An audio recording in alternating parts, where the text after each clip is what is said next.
residential facilities depending on one's need and affordability. A mosque accommodating thousands, 2 state-of-the-art sports complexes with Olympic-sized swimming pools, a fully equipped library,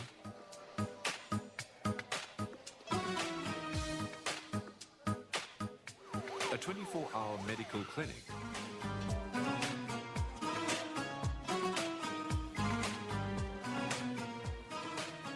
a well-staffed child educare center,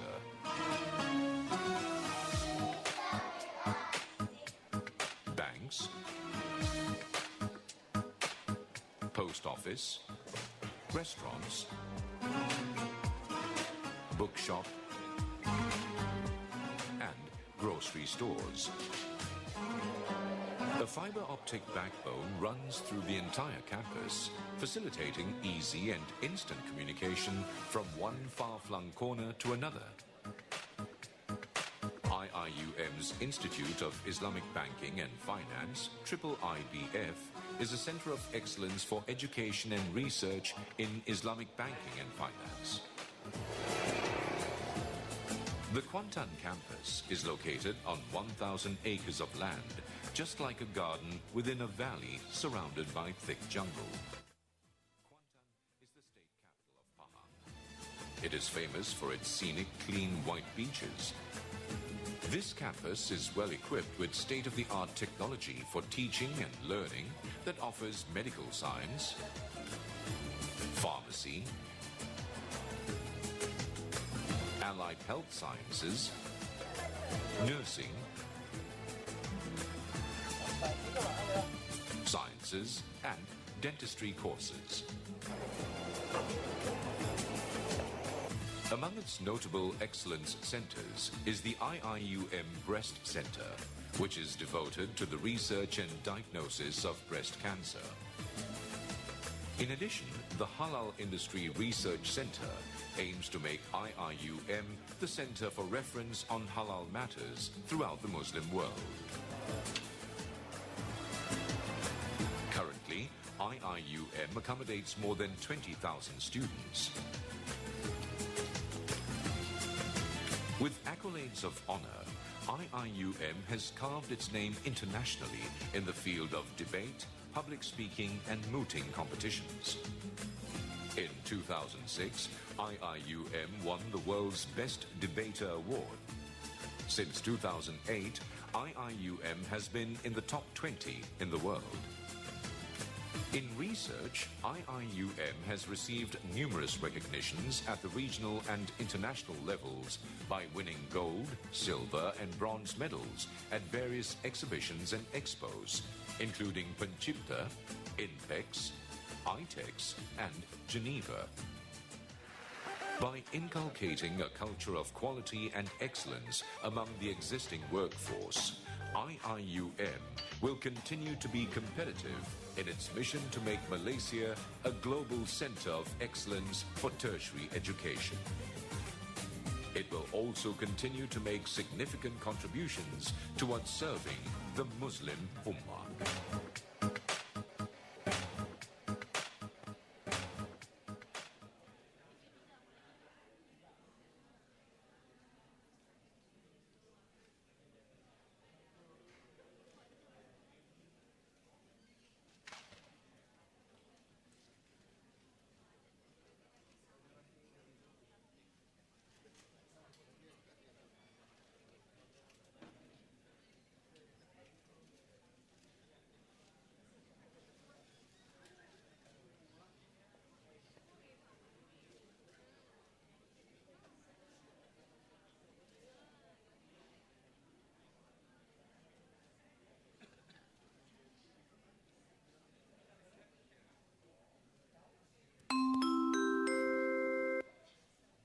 May we have your attention, please?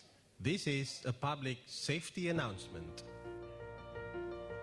Assalamu alaikum wa rahmatullahi wa barakatuh. Welcome to International Islamic University, Malaysia. You are now in the main auditorium. Upon the sound of a fire alarm or when evacuation order has been issued, please evacuate the building immediately. Emergency situations can be triggered by the presence of potential hazards such as fire and natural disaster. This hall has 7 main emergency exits. Please take notes on emergency evacuation routes, locations of exit doors and staircases. Exit signs will remain illuminated at all time. Please take a moment to locate the nearest exit to you. During evacuation process, please remain calm and walk to the nearest exit according to predetermined evacuation routes. If you are in the upper floor, please familiarize yourself with staircase locations. For faster and safer evacuation process, please refrain from talking and running. Once you are outside the building, please proceed to the nearest assembly point and wait for further instruction. Thank you for your attention. This message is brought to you by IIUM Safety and Health Committee. Safety is as simple as A, B, C. Always be careful.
Honorable Professor Datuk Sri Dr. Zaliha Kamaruddin, Rector of the International Islamic University Malaysia, distinguished speakers, writers of the UniTP Orange Book, Honorable Professor Datuk Engineer Dr. Muhammad Saleh Jaafar, Dean Faculty of Engineering, University Putra Malaysia, Director of the University Transformation Program, UniTP, Dr. Amira Sariyati Firdaus, Head Unit for Leadership and Wellbeing, Leadwell Academic Enhancement and Leadership Development Center, AEEC, University Malaya, Honorable Professor Dr. Noraini Idris,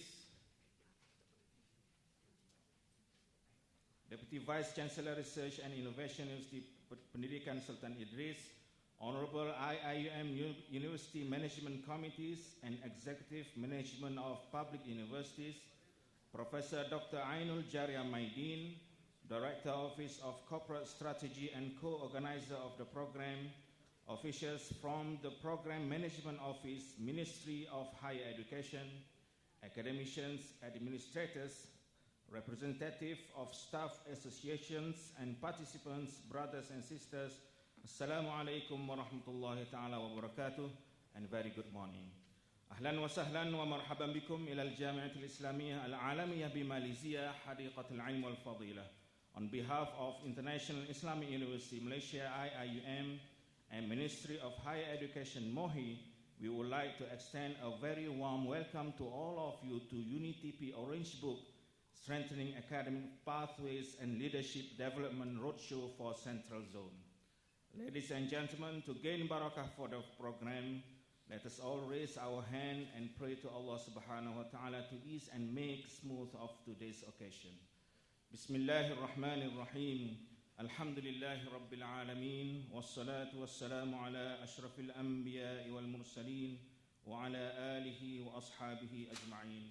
In the name of Allah, most gracious, most merciful, all praise be unto the most gracious, most merciful Master of the Judgment Day. The alone we worship, the alone we ask for help. O God, show us the straight path, the path of whom you have blessed, not the path of whom you have cursed, and not the path of whom who goes astray. Ya Allah, Ya Rahman, Ya Rahim, sesungguhnya Engkau Maha mengetahui bahawa kami di sini ingin menimba ilmu-Mu yang sangat luas bagi mengembangkan potensi kami sebagai hamba-Mu yang Engkau redai, seterusnya memartabatkan institusi kami demi untuk agama, bangsa dan negara. Maka Engkau berkati dan rahmatilah perhimpunan kami ini. Kurniakanlah kepada kami ilmu-Mu, sinarilah hati-hati kami dengan cahaya dan hidayah-Mu. Ya Dzal Jalali wal Ikram, kurniakanlah jua kepada kami kesihatan anggota, kecergasan minda, ketenangan jiwa, kekuatan semangat. Semoga dengannya kami mampu mendepani cabaran, berdaya saing dan mampu mengangkat martabat diri, keluarga, masyarakat dan negara. Allahumma ja'al jam'ana hadha jam'an marhuma wa tafarruqana min ba'dihi tafarruqan ma'suma wa la taj'al Allahumma fina wa la ma'ana wa la man yatba'una shaqiyan wa la matrudan wa la mahruma. اللهم اجعل خير أعمالنا آخره وخير أعمالنا خواتمه وخير أيامنا يوم ألقاك فيه. اللهم اغفر لنا ذنوبنا ولإخواننا الذين سبقونا بالإيمان ولا تجعل في قلوبنا غلا للذين آمنوا ربنا إنك رؤوف رحيم. ربنا آتنا في الدنيا حسنة وفي الآخرة حسنة وقنا عذاب النار. وصلى الله على محمد وعلى آله وصحبه وسلم والحمد لله رب العالمين. Distinguished guests, ladies and gentlemen, now with much honor we would like to call upon Honorable Professor Datuk Sri Dr. Zaliha Kamaruddin, Rector of International Islamic University Malaysia, to deliver the opening speech. Please welcome.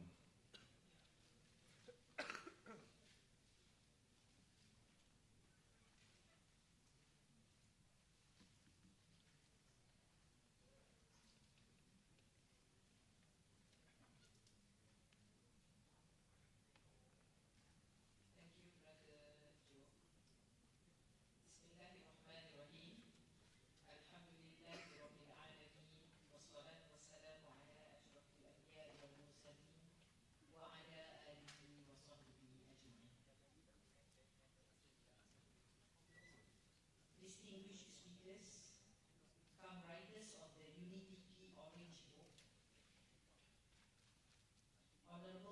Professor Dato' IR Dr. Muhammad Saleh Jaafar, Dean, Faculty of Engineering, University Putra Malaysia, come Director of the University Transformation Program, or what they call UniTP, Associate Professor Dr. Rushidan Muhammad Jailani, still stuck in the traffic. Inshallah, he will join us soon. He is the Deputy Director for Center for Academic Leadership, Higher Education Leadership Academy, or ACAD, Ministry of Higher Education, and Dr. Amira Saliyati Firdaus, yes, Head Unit for Leadership and Wellbeing, or what they call Lead Well, Academic Enhancement and Leadership Development Center, University Mayor, just like our Center for Teaching and Learning. Honorable Professor Dato' Dr. Noraini Idris, the Deputy Vice Chancellor, Research and Innovation, University Pendidikan Sultan Idris, also still on the way. I don't know whether she's stuck in the jam or not, but we are still searching for her. Honorable IIUM, University Management Committees and Executive Management of Public Universities, Professor Dr. Ainul Jaria Maidin, Director, Office of Corporate Strategy and co-organizer of the program, officials from the Program Management Office, Ministry of Higher Educations, academics, administrators, representative of staff associations and participants. Assalamualaikum warahmatullahi wabarakatuh, and a very good morning. Ladies and gentlemen, it gives me great pleasure to be with you this morning at the UniTP Orange Boot Roadshow, of which they say Jayawarara. What is it? Huh? Jayawara. Jayawara. Whatever it is, it means roadshow.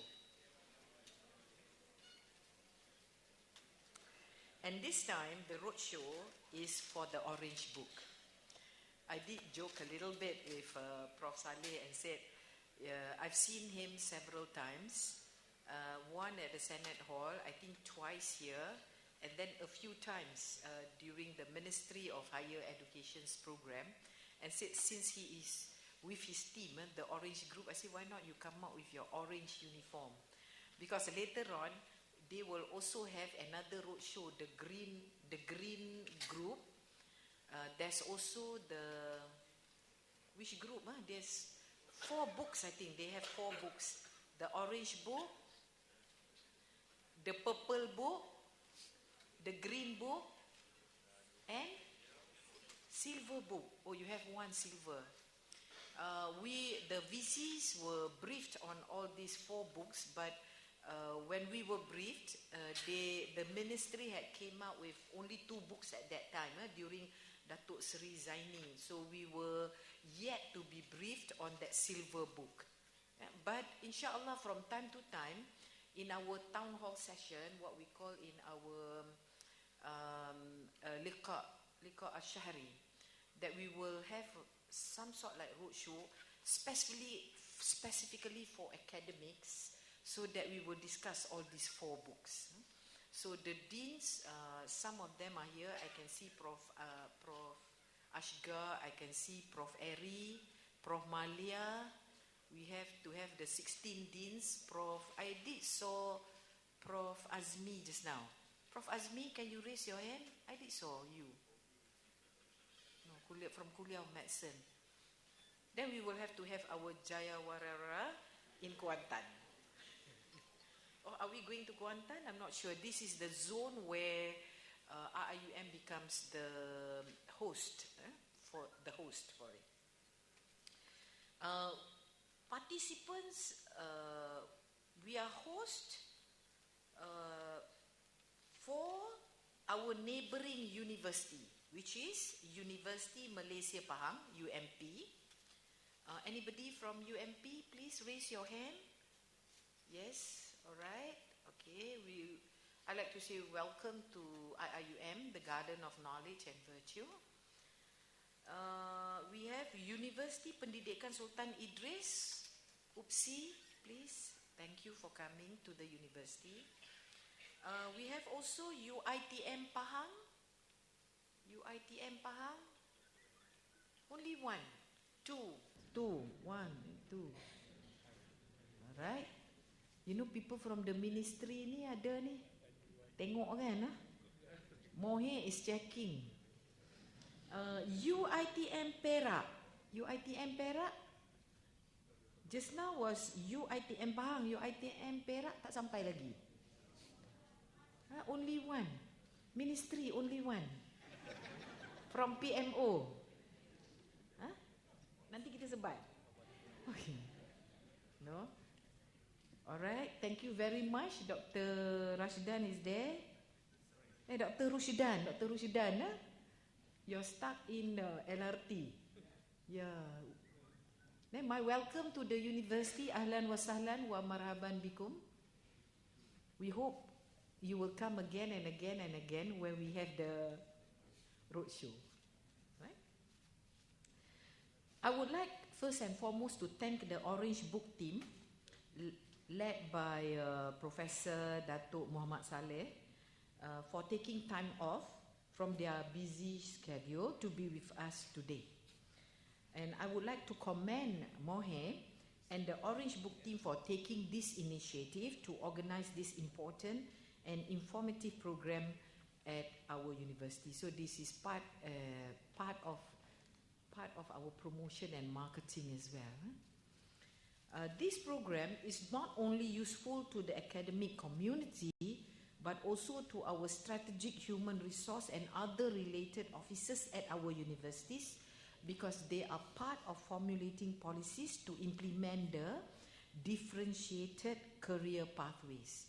You remember, I think 2 or 3 years ago, I did mention about implementing the several pathways. At that time, we didn't call it pathways.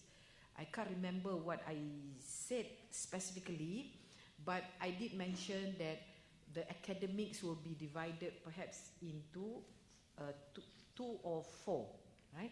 But what is definite, those who are interested to go for the teaching track. At that time, we call it tracks. The teaching tracks, the research tracks, the other 2 we were not clear at that time. There was no instruction whatsoever. But what happened, we did not implement because at that time we were trying to find a formula. Who would go for research track and who would go for teaching track? What is the percentage? Because we want the academics to do almost the 4 or 6 P's, but how many percentage is put onto it?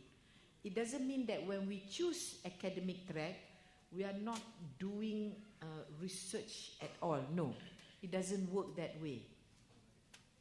So we thought at that time the academic fellows would go on teaching track, especially like Mr. Dabi, you are doing teaching. You're not supposed to do research at all, but you have been a dean of law at UITM. Inshallah, perhaps you can help, especially trying to motivate our young people to choose their tracks. Because at the end of the day, we have to fulfill what is needed under MYRA. Although I had a very brief discussion with Prof. Nur Farida. Is Prof. Nur Farida around? Prof. Nur Farida? Yes. She did mention to me that we need to really seriously look into this, because there are some who are not, perhaps, what I call intensive research person. So when you force somebody to be fully intensive doing research, Prof. Nofarida told me, look at their tired faces. Look at their tired faces. When you force somebody to do things that they do not like. So perhaps if they like teaching, they will go for the teaching track, but they have to do a little bit research as well, right? And share their research findings with their students. Alhamdulillah, today with us we have Sister Amira Sariyati who will be sharing UM's experience with us. How UM they have done this, and she will share. I don't know how many years they have done this, but we will hear and see whether it can be implemented or not. But as you know that there is no one size glove that fits all. So we will have to sit down again. Prof. Isaji, I did saw Prof. Isaji just now. Where are you, Prof. Isaji? Ada kan duduk kat atas? Prof. Isaji, yes, Prof. Isaji will look into this, especially on teaching and learning.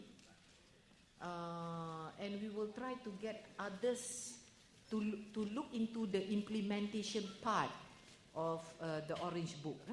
Because Prof. Saleh will explain the theoretical part, the coordinating part from the ministry. The ministry is here to see that every university will implement this.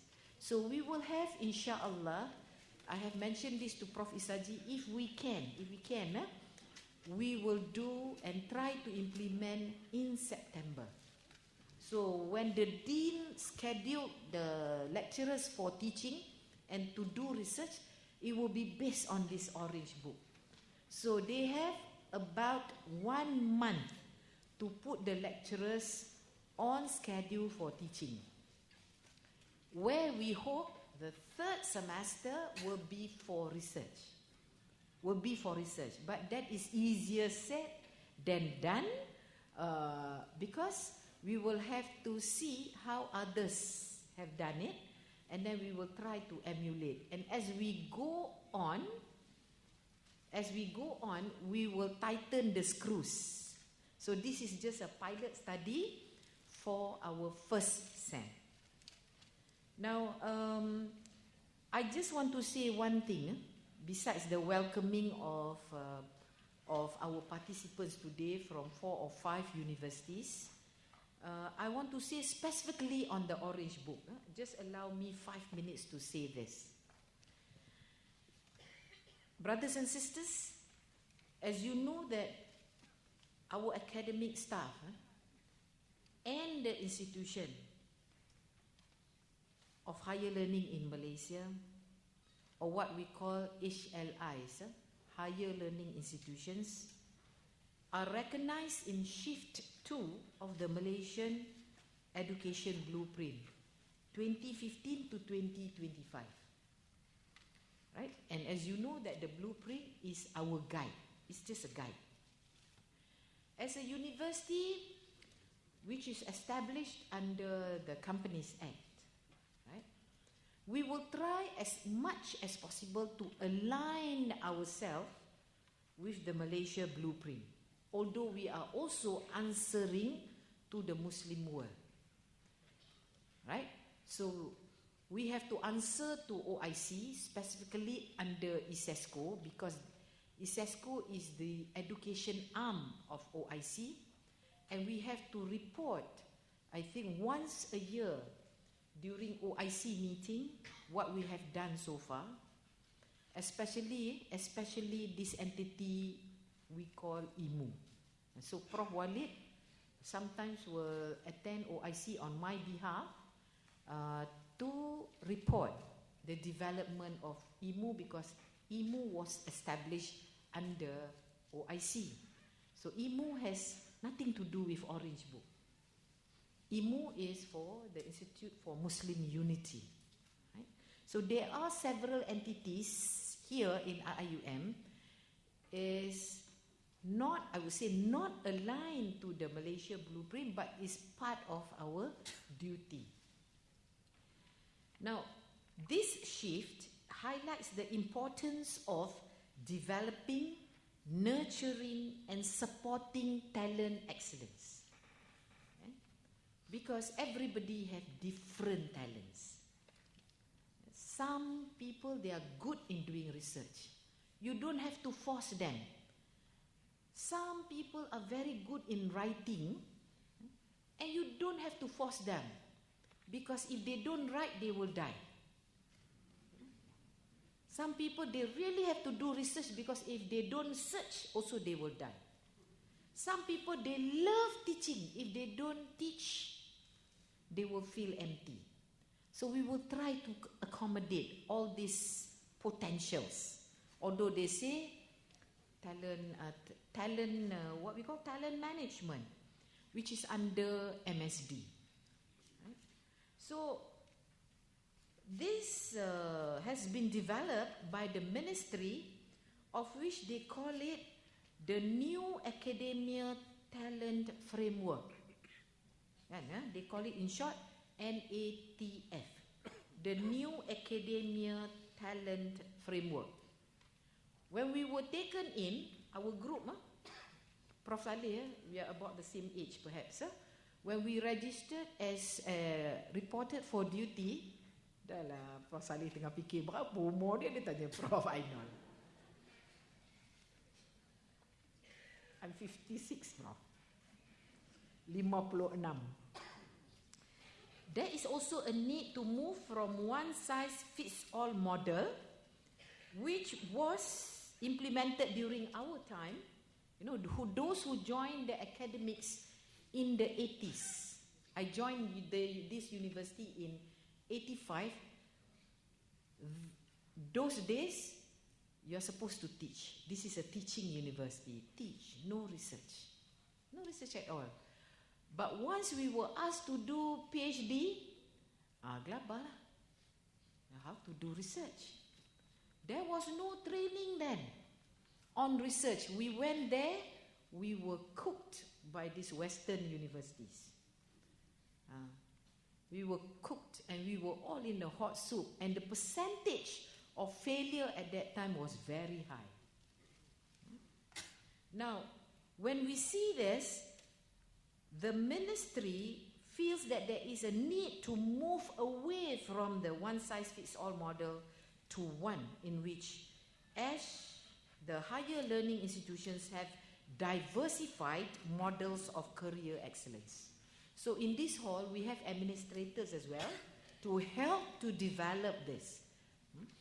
Now, the UniTP Orange Book, although later on Prof. Saleh will explain in great detail, it lays out the framework for achieving talent excellence. And the ministry is helping all the universities today to do this, to put the plan into action. So he will explain the guidelines to support universities in our effort to develop the differentiated career pathways framework for their academic staff. We cannot invite all the academic staff today. We will have another town hall session with them, but perhaps the dean will broach this project with their staffers, get their feedback, because we don't want everybody to go for the teaching track, leaving nobody for the research track, or leaving nobody for the academic administrators track. DCP is a framework for creating academic ecosystem. So we are talking about the whole ecosystem, which is capable of nurturing excellence and leadership in teaching, research, professional practice. Professional practice is meant for those, for example, those doing clinical, like our kuliah in Kuantan, where when we have that teaching hospital, we want them to do some clinical thing at the hospital. So then we have to sit down with the science-based kuliah in Kuantan. If they are not here, that I did saw Prof. Azmi just now, but perhaps I was just, it's just in my mind. We will go to Kuantan and explain to them, but I doubt Prof would go to Kuantan. Prof. Saleh, are you going to Kuantan as well? The East Zone ada dalam schedule. Are you going to East Zone? Is Pantai Timur. Been there, done that. Oh, orang kita macam mana ya? Prof, I know, please look into this. Alright, these models, all these 4 tracks, teaching, research, professional practice, and institutional leadership, those who are holding posts, or over here in the university we call academic administrators. These models will then lead to institutional excellence where HLIs will be able to specialize based on their strength and focus areas. So the academic community will benefit from a conducive, supportive and meritocratic environment with well-planned, continuous professional development programs that will enable them to meet changing responsibilities and expectations. With this in place, Malaysian academics will continue their journey towards excellence, being respected, referred and relevant both locally and internationally. In this university, we have to add also for our international staff. We have introduced this year the mobility program because at the end of the day, our staff, even if they go anywhere in the world, most of the time they will come back to Malaysia, especially when they hit 60 years old. Right? You want to come back and feel at home. The salary there may be better. The academic culture may be better, for example, in the Western world. Nevertheless, most of them will come back. So we have to prepare them to come back with all the experience that they have gone through overseas, regardless whether in the Middle East or not. So, brothers and sisters, in this program, we will be introduced to the importance of building talent excellence and the framework for academic career pathways. And my management will be here, including myself, the whole session, so that we can hear right from the horse mouth what this Orange Book is all about, so that we can implement it. If we can't, perhaps we will try to refine it and see how best it can be implemented in your own universities and in our universities as well. So in conclusion, once again, on behalf of IIUM, I would like to thank all speakers and participants for being here with us today. Please stay on until the end of the program, which is not until end of the day, but only until 12:30. Please, this is only just a few hours in our life, in our working life. And I hope that today's program will bring us together to enhance the quality of our education system, the quality of Malaysian HLIs, and therefore the higher education system can only be as good as the quality of its academic community, supported by our administration, from educators, researchers, institutional leaders, practitioners to academic support staff. Thank you, Prof. Wira, for coming. Prof. Wira is our chairman for our Professors' Council, for making his time there, perhaps representing the professors as well. So thank you very much again. And I pray and hope that today everybody, if you have any questions, put your questions and see whether, and we hope you can answer this. If you can't, that's quite okay. We will see each other again. Perhaps Prof. Ainul can put in our, I don't know, perhaps WhatsApp group or whatever it is in our website, questions which are unable to be answered today, but perhaps it will be answered 1 or 2 weeks from now. Thank you very much. Again, I say thank you for coming and welcome to the university, the Garden of Knowledge and Virtue. Assalamu alaikum wa rahmatullahi wa barakatuh.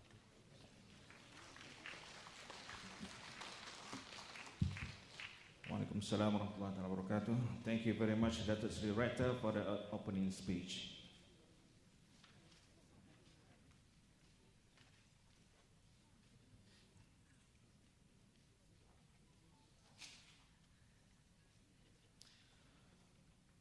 Ladies and gentlemen, let us start our main agenda of today's event. We are privileged to have as our first guest presenter today, Yang Berbahagia Professor Dato' Insinyur Dr. Muhammad Saleh Jaafar, Dean Faculty of Engineering UPM and Director of University Transformation Program UniTP. It is now my pleasure to introduce our first guest presenter. Professor Muhammad Saleh Jaafar obtained a Bachelor of Science in civil engineering with honors from Michigan State University in 1995. He received his Master's of Sciences in Structures from the University of Michigan at Ann Arbor in 1988 and PhD in Structures from the Sheffield University, United Kingdom in 1998. Professor Saleh has been with University Putra Malaysia UPM since 1985 and earned his professional engineer status in 1992. Professor Saleh was head of Civil Engineering Department 1999 to 2006, Deputy Dean Academic at Faculty of Engineering from 2006 to 2007, and Dean of Engineering from 2007 to 2010. Professor Saleh was later appointed as Deputy Vice Chancellor Research and Innovation from 2011 to 2013. He is a professor in civil engineering, specializing in materials and structural engineering.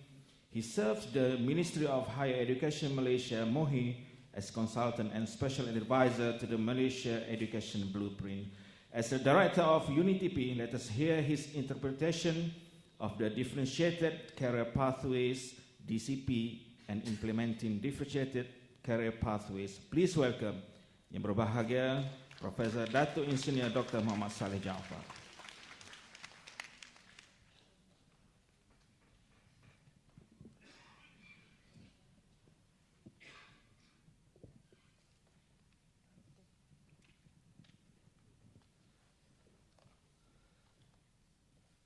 Terima kasih. Bismillahirrahmanirrahim. Yang berbahagia Profesor Datuk Seri Dr. Zaliha Kamarudin, Rektor International Islamic University, International Islamic University Malaysia, colleagues, presenters, Dr. Rashdan and Dr. Amira. Yang berbahagia Profesor Dr. Ainul Jariah Maidin, Director, Office of Corporate Strategy, Co-Organizer of the program. Professors, Datuk, ladies and gentlemen, Assalamualaikum warahmatullahi ta'ala wabarakatuh, and a very good morning. First of all, we are very happy to see, especially the rector of the university, whom we believe that will lead the way in the implementations of differentiated career pathway for this particular university, and I'm very sure the presence of a senior officials from other universities who are here also today is going to somehow implement the differentiated career pathways in your respective universities. When the blueprint was being developed, there were a lot of apprehension, there were a lot of reservations, there were a lot of saying another blueprint. Because apparently there were a lot of strategic document and a lot of blueprints that we have had in the country. They remain on the shelves. There was not much follow through. There was not much implementation strategy. But Ministry of Higher Education, I think we must be very lucky that we have had, and we are still having, very good leaders in the ministry. Our minister himself, selalu turun padang, always go down, and making sure that things are almost always in order, and have a great interest in the overall health of our higher education. And it goes all the way down to the KSU, to the Director General, and this is why when I was asked to be involved with the Malaysia Higher Education Blueprint, I was very happy to consider, because I think that this is one of the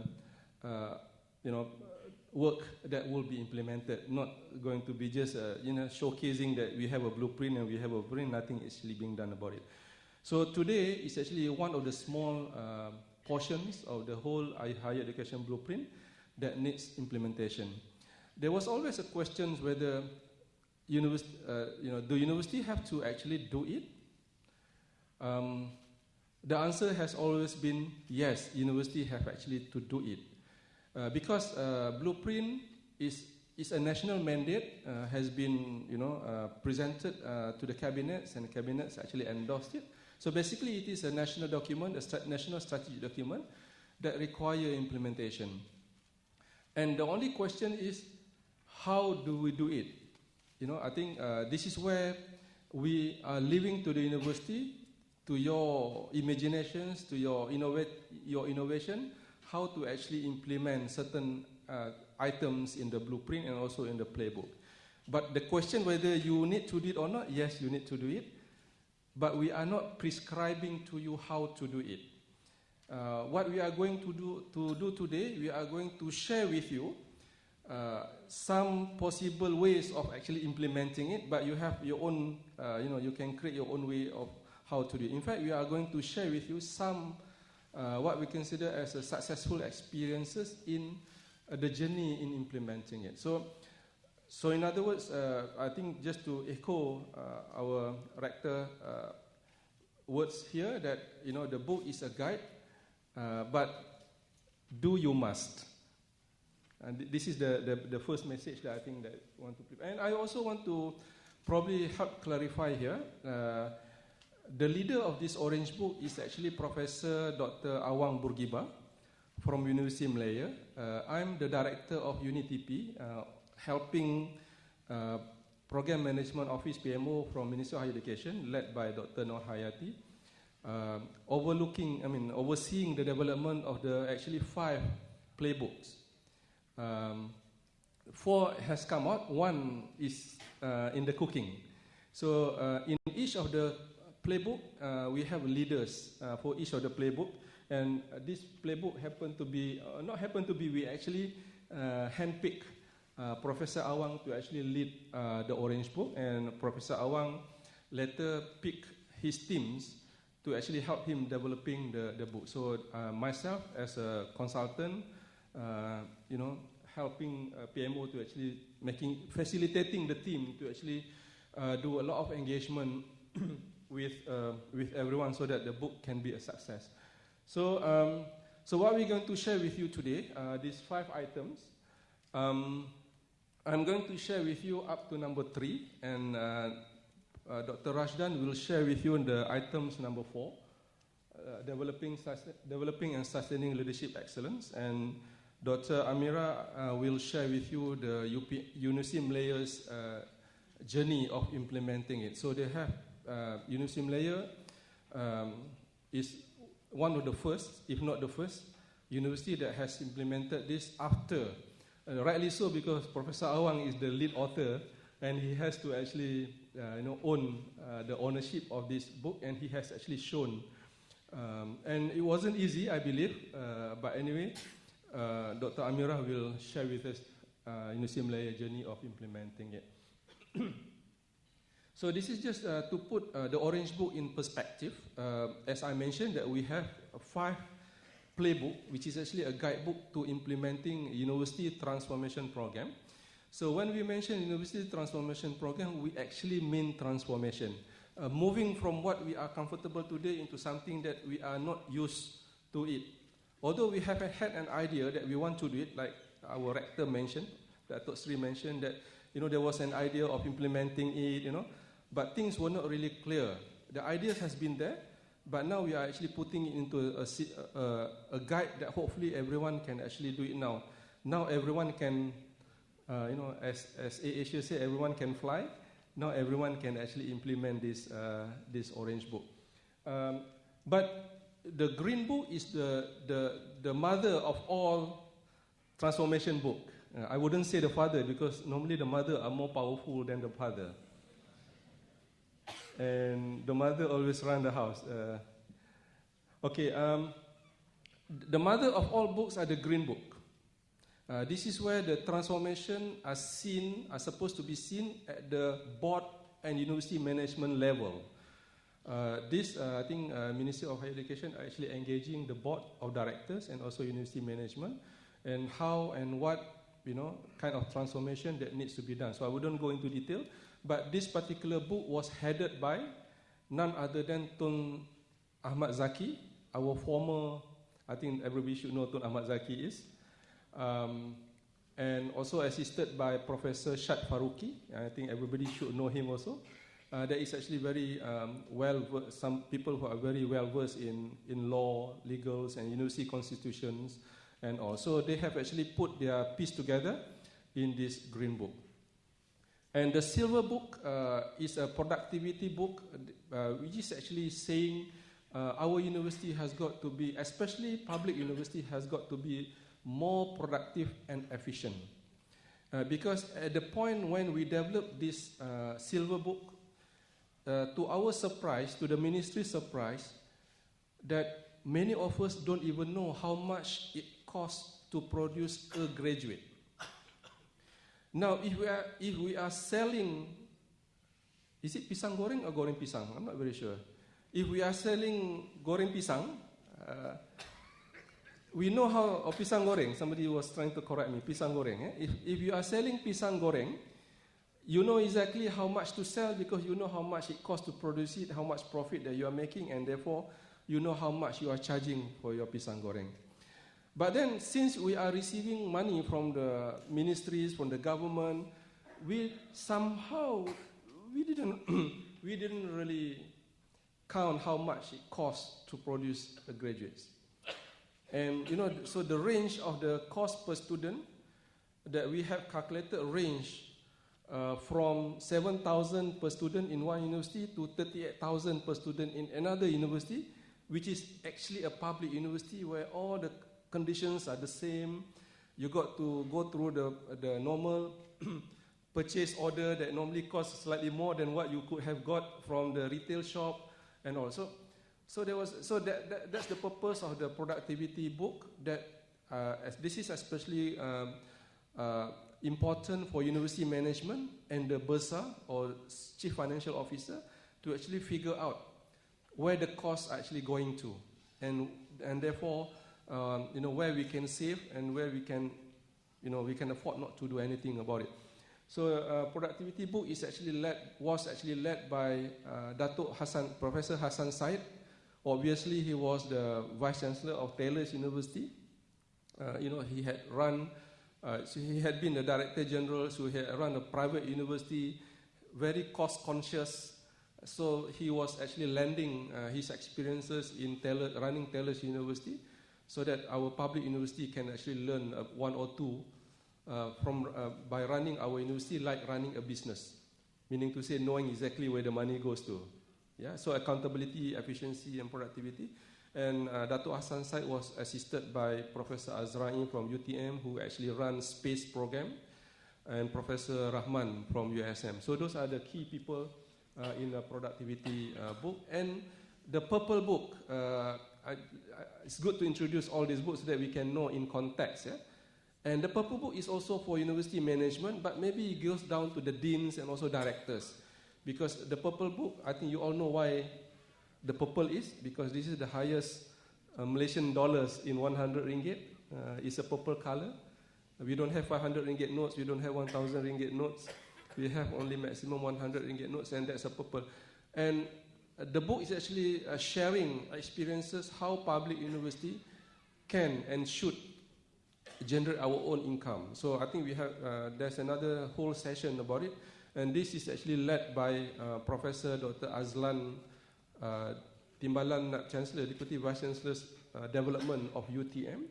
I think you can see UTM is actually are moving ahead in developing properties. I think most recently they have managed to complete beautiful multi-story residences and condominiums right in the Kuala Lumpur campus. Getting loans from people, and these people will not give loan if they are not viable. So the business has been, obviously there was a viable business proposition. So he actually was able to lead the group in providing ways and means to actually having what we call as financial sustainability. The issue of addressing financial sustainability is the reason why the Purple Book is developed, because I think as more universities are actually coming up, and there will be less and less dependence on the government. Sometimes it is good to be less dependent. Then So the income generation become very important. But today is the day for the Orange Book. Today is the day for all lecturers, for all academic staff, because we believe in, as what is spelled out in shift number 2, if the staff are not taken care of, if the staff are not happy, if the staff are not excellent, there is no way university can excel. Even if you have a good governance, even if you have a lot of money, if the staff are not happy or they do not see how they can contribute to university excellence, that will not happen. So the Orange Book is the book for all of us. I consider us because I'm part of you. We are part of you, yeah. So today is the Orange Book, and I hope we can share with you the reasons and the spirit behind many of the things that we actually put, because understanding the spirit are very important so that we can figure out ourselves how to actually implement it. Yeah? Just a bit of statistics. We ran a survey before we even started this Orange Book journey. We ran a survey and there was obviously over 5,000 respondents. And we stopped after 5,000 because after 3,000 respondents, the trend was the same.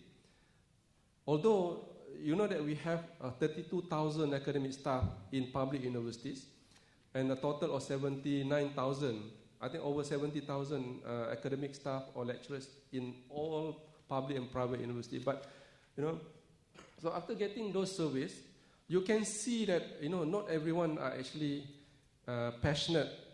When you talk about passion, this is what, as Rector mentioned, if they don't do, they will die. In simple words, that's how it describes passion, I think. So you can see that people are actually within our campus, our existing campus in the country. So this is a national figure, and obviously each university would have your own figure. I think you need to be able to run your own survey. Given this opportunity and choices, where would they want to be in? But the national figure, this is what it seems. Yeah? And I can also see that we can also see that the two most important tracks or pathways is teaching and research. So if university can manage to actually do this differentiated career pathway in teaching and research, we are already addressing nearly 90% of our population. So, our advice has always been to the university that do not wait until the 4 tracks are completed, then starting to implement them. You can actually start with 2, or some universities start with 3. Yeah, and do not wait until the 4th track are actually implemented. I think UiTM has implemented the 3 tracks. I think a few years already now. And they are now moving into the 4th track. So, the year can take between 3 years to 4 years before you're actually introducing the 4th track. So it's up to the comfort of the university, but we believe that at least track 1 and track 2 has got to be started. I think the rector has put up a challenge that by September the pilot has got to run. And our estimate would be it's always best to start full-fledged in January, because the track is actually associated very closely with our annual SKT. I don't know what they call it SKT here. AMBA, an annual appraisal for starting in January, right? So if you are making it comfortable in September and get people get to choose it before January, then by January you can start doing an actual pilot, full-scale pilot in 2018. And then maybe 2019 things will be right in place. So I think that would be more reasonable expectation. Okay, how do we actually develop this? So we have taken good care of how do we actually develop this. Yeah. So the authors are coming from a range of academics and also management. We also appointed. We have authors from registrar. Community, because we believe, I think as Rector rightly mentioned, registrar are also playing an important role, because this is about promotion, this is about HR. They just need to understand and facilitating the whole exercise. So the playbook has registrar, senior professors, and very young academics I consider very young, like Dr. Amira, to be involved in the whole development. And then we have a lot of engagement with the university management. We have multiple presentations to the Deputy Vice Chancellor's meetings. What's more important is also Persatuan, the academic staff associations. We have actually engaged them a few times around because they are the ones who are actually going to say, yes, this is what we want to happen. Yeah? So because without their support, it's going to be again meaningless. And then we have had a town hall session. This is when we invited the boards and also the university management.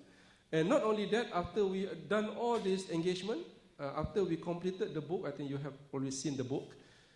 Before we print it, we send them to reviews for people who have not seen the book. Young people, especially, actually we, by design, our reviewers were mostly very young, I think.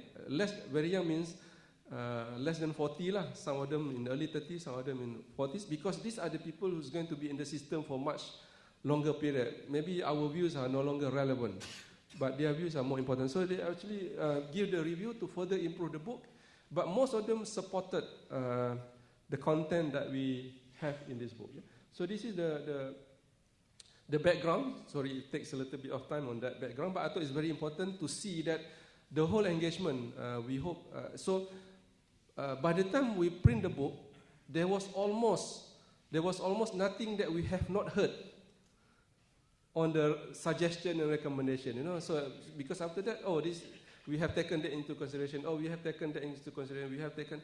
So that's how much we have been trying to be. We tried to be very thorough in the development of the book. So now let's look into this. The contents of the book. So I think I have expressed this. It's very important for us to develop, to build talent excellence. Yeah? This is a keyword. Anybody can guess what are the keywords in my first bullet? You see the sentence there? Talent excellence refers to a community of scholars who build inspiring, something. I think our PowerPoint there is, they are hiding something there. Who include inspiring educators, accomplished researchers, experienced practitioners, and transformational leader. What would be the keyword in that sentence? Nak bagi duit raya tak ada ampau lagi dah. Raya is over. Who can guess? What would be the keyword in that sentence? What would be the keyword in that sentence? Scholars.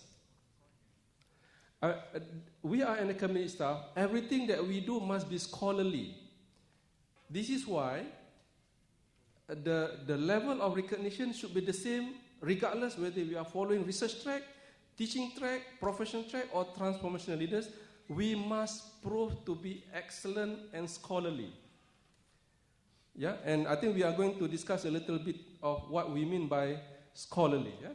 Obviously, when we develop indicators, benchmarks, and everything, the word scholars, community of scholars, has got to remain in our hearts. Yeah, so that's a key word. And obviously, talent excellence is critical contribution to institutional excellence. We have seen a direct relationship between if you have a big numbers of critical mass, sufficient critical mass of people who are excellent, then university will get higher ranking, university will get higher citation, university will get more and more. Yeah? So there's a direct relationship.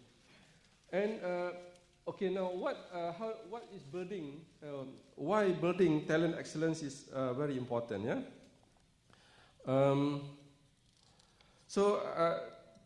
Dato' Sri Rector had mentioned about ecosystem, so this is very important. Ecosystem meaning to say universities are equally responsible to prepare, to develop, to nurture, and support. What we do not want to happen is after the lecturers choose their path, they are left on their own means to actually excel. So this is not what we mean by support. The university must be able to provide infrastructures, must be able to provide support. Just give you an example that teaching excellence. Now, what kind of infrastructures that we are giving to our lecturers who want to do great innovation in teaching and learning, as we support our researchers who want to excel in research.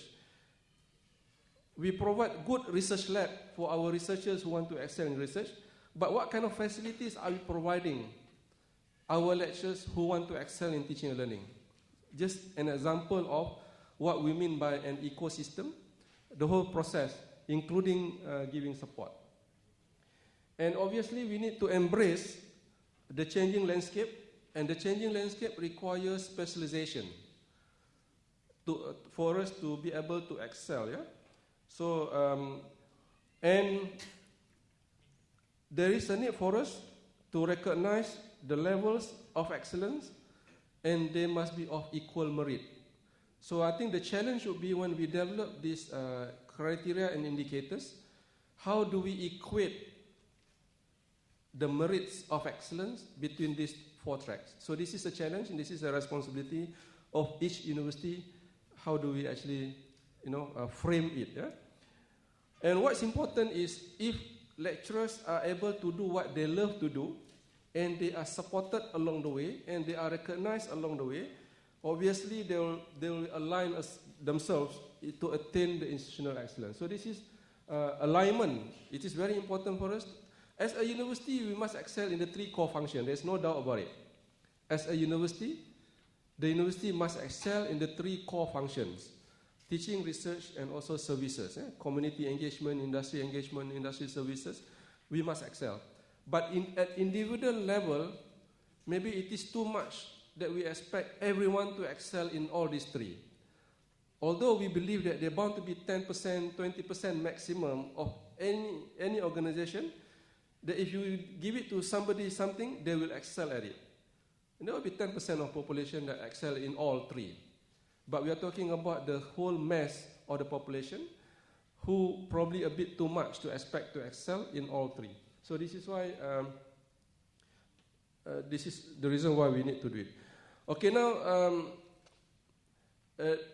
this page is actually trying to describe a little bit the meaning of excellence in each of the track. Yeah. So this, we can say that this is almost like this is an indicators of excellence. Yeah. So if people who wants to excel, I'm not going to read in detail, but just picking some examples here and there.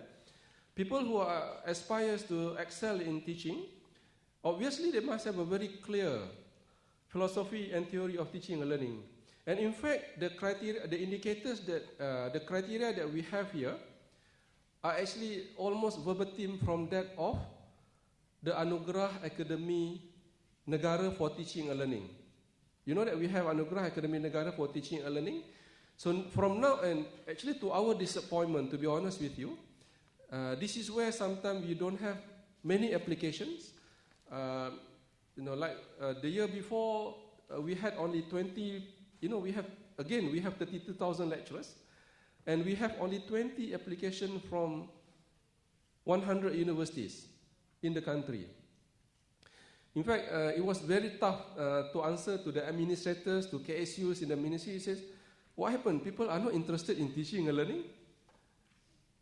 Because sometimes we don't have winners at all in this Anugerah Akademi Negara for Teaching and Learning.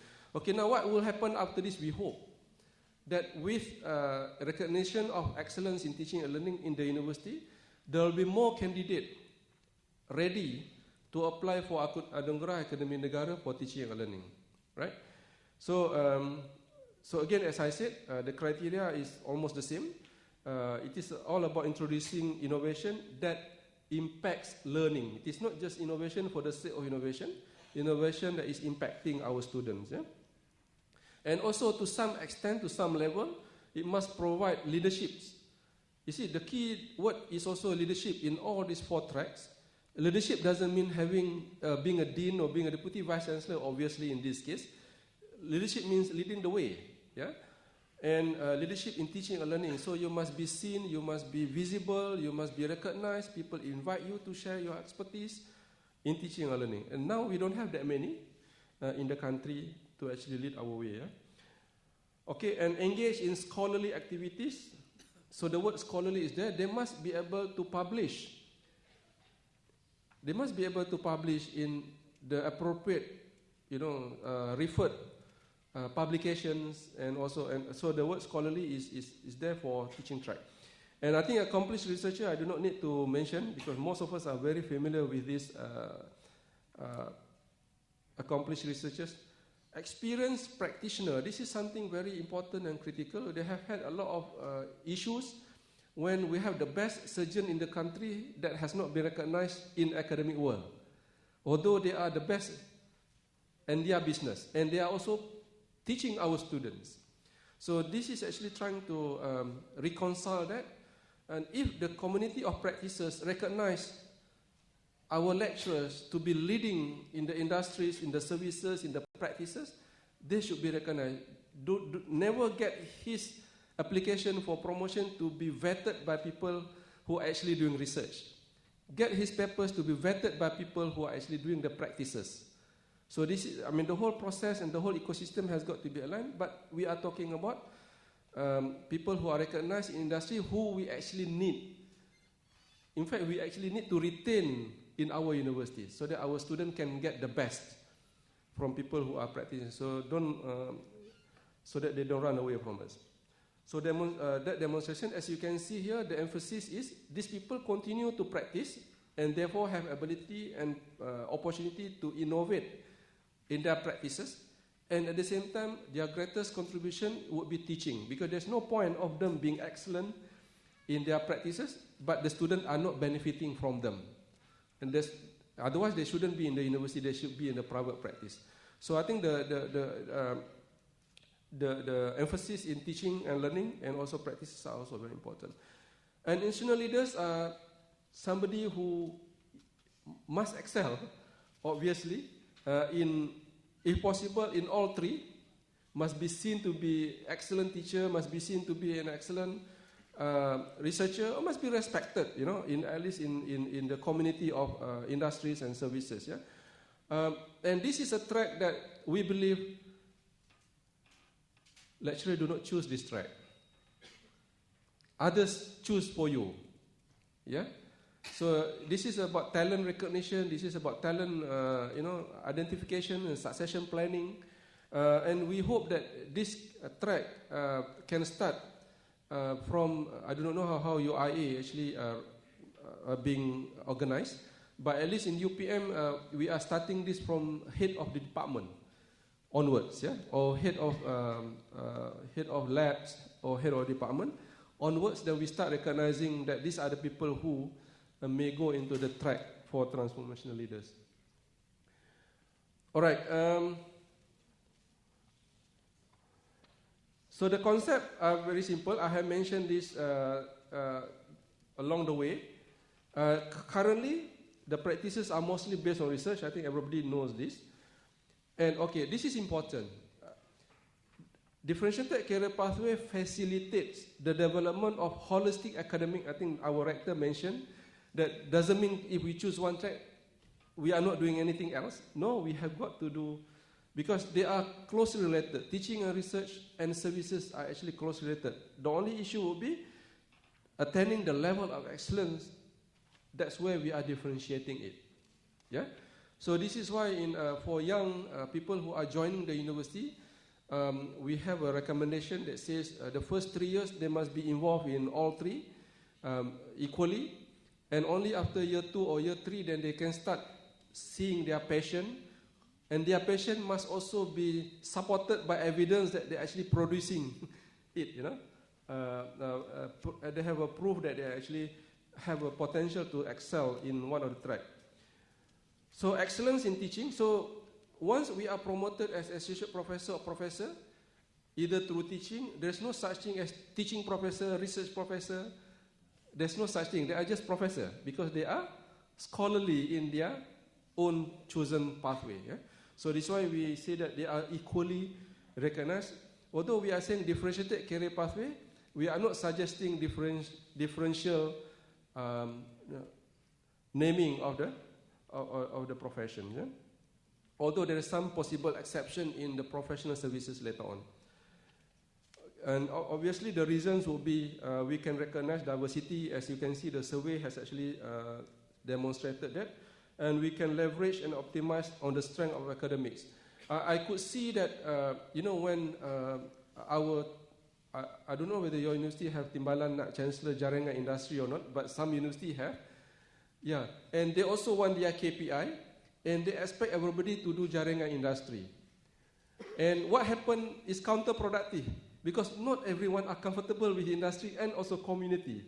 In fact, it just give bad impressions of the industries of our university lecturers when the right people are not, or they don't have the right aptitude to actually engage with community and industry, and therefore we are not able to optimize. We shouldn't be doing that, and this is what our DCP or Orange Book are trying to do. Yeah, and what's important is we try to retain existing talent and also attract talent from industry. This is also very important. The moment we can recognize that they have a great contribution to do, then we can actually recognize their excellence. So these are figures. I think our Yang Berbahagia Rector mentioned about not sure what are the percentage, what are the weightage. This is through a massive engagement. Most people are comfortable with this, so they are these are range. What university select depends on where you are. Some, say for example, you can see the weightage for each pathway. The criteria, the general criteria and assessment are the same. Everybody has got to do teaching, everybody has got to do research, everybody has got to do services, and everybody has got to do a little bit of management and administration. Don't tell me that you do not want to be involved in the lab development of your department, as an example. You must be somehow involved. But again, the issue is how much. So if people are choosing a teaching track, then more than 50% of their activities are related to teaching supervision, and related activities means students' development. Sometimes we do have a very passionate people who engage in student development, going out of camping, developing characters of the students, but they are not considered in the promotion. But although they are very important and they require big sacrifice from them to actually be able to do that with the students, with a group of students. So that will be counted in the teaching as far as related to students' development. And then research and publication activities that include publication related to teaching and learning, materials. Yeah? And again, I'm not going to read into detail, but the research, then the research domain will be higher. More than 50% will be in research, ability to publish, ability to attract research grant, and related activities. Yeah? And professional services, again, this is where I mentioned about equal importance with teaching and learning, and also professional services. All right, so this is the weightage, and if you bring down this one, we have a little bit of explanations of professional practices, because professional practices has a little bit of a challenge. We can do two ways. We develop our internal, those that we already have on our campus, and push them or help them to develop their professional practices. Or, shortcut, we invite people who are already practicing and bring them on board, and don't put the criteria as if that they are academics. So we can have, this is, of course, many examples have demonstrated that some universities are not comfortable giving the title of professorship to practitioners. Yeah, because I think there is still a understanding that professors must be doing research. So that's why some universities are going it the other way around by identifying them as professor of practices, professor of engineering practice, professor of business practices. So this has been implemented. So it is up to the university whether they want to actually use this term or they do not want to use this term. Yeah? So this is a very simple diagram. From the left side, we are talking about, there are so many responsibilities our academic staff has got to do. teaching, research, professional practices and all. And then we are moving towards role specializations, and hopefully our staff will get more satisfaction by doing what they love most, and therefore they are being motivated, and therefore it will lead into, this is our framework or theoretical concept of why we believe that differentiated career pathway are important. Yeah? Basically, simple rule is our staff are happy and passionate of what they do, university will be taken care on its own. Yeah? Right. So now how do we implement? There are 8 ways of implementing it. There are 8 guides. How do we implement it? So we are providing some guiding principles, which is very important. Therefore, our practices are the same, yeah? Are similar, not the same, are similar. What are the critical elements for successful implementations? So all this I will run through very quickly what each one of them actually means. Yeah? So let's see the guiding principles when we actually implement this. Yeah? So we must start by having an idea that we want to nurture excellence and leadership amongst the talent. So again, leadership in all tracks that we think there is. And then we must be able to design the career pathway aligned with institution mission. So again, there are some university that is a research university, there are some university that is teaching university, some university that is comprehensive university. So the career pathway must be designed to make sure that this mission, strategy and structures are addressed. Yeah? And then we must allocate the selections of pathways based on inclusive spirits of collegiality and respect. So there is no such thing if I choose teaching, I'm a second-class academics. Or if I choose services, I'm a second-class academic. Because if you ask people who are actually excellent in research and ask him to actually do teaching, they may not be very good at it. Yeah? So that's the concept of, so we are talking about inclusive spirit of collegiality and respect for individual diversity.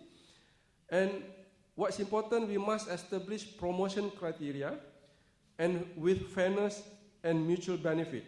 Yeah? So the criteria that we have mentioned, the challenge would be later on, what will be the indicators and the benchmark. Yeah?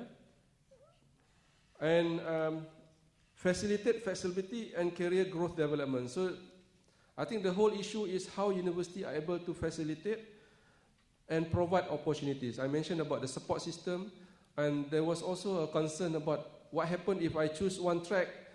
Am I set for life? That's the track that I'm in? The answer is obviously no. So the book actually explained, there's possible changes in track along the way. Of course, with good reasons and all, yeah? But it doesn't mean that everything cast in stone the moment you choose your track.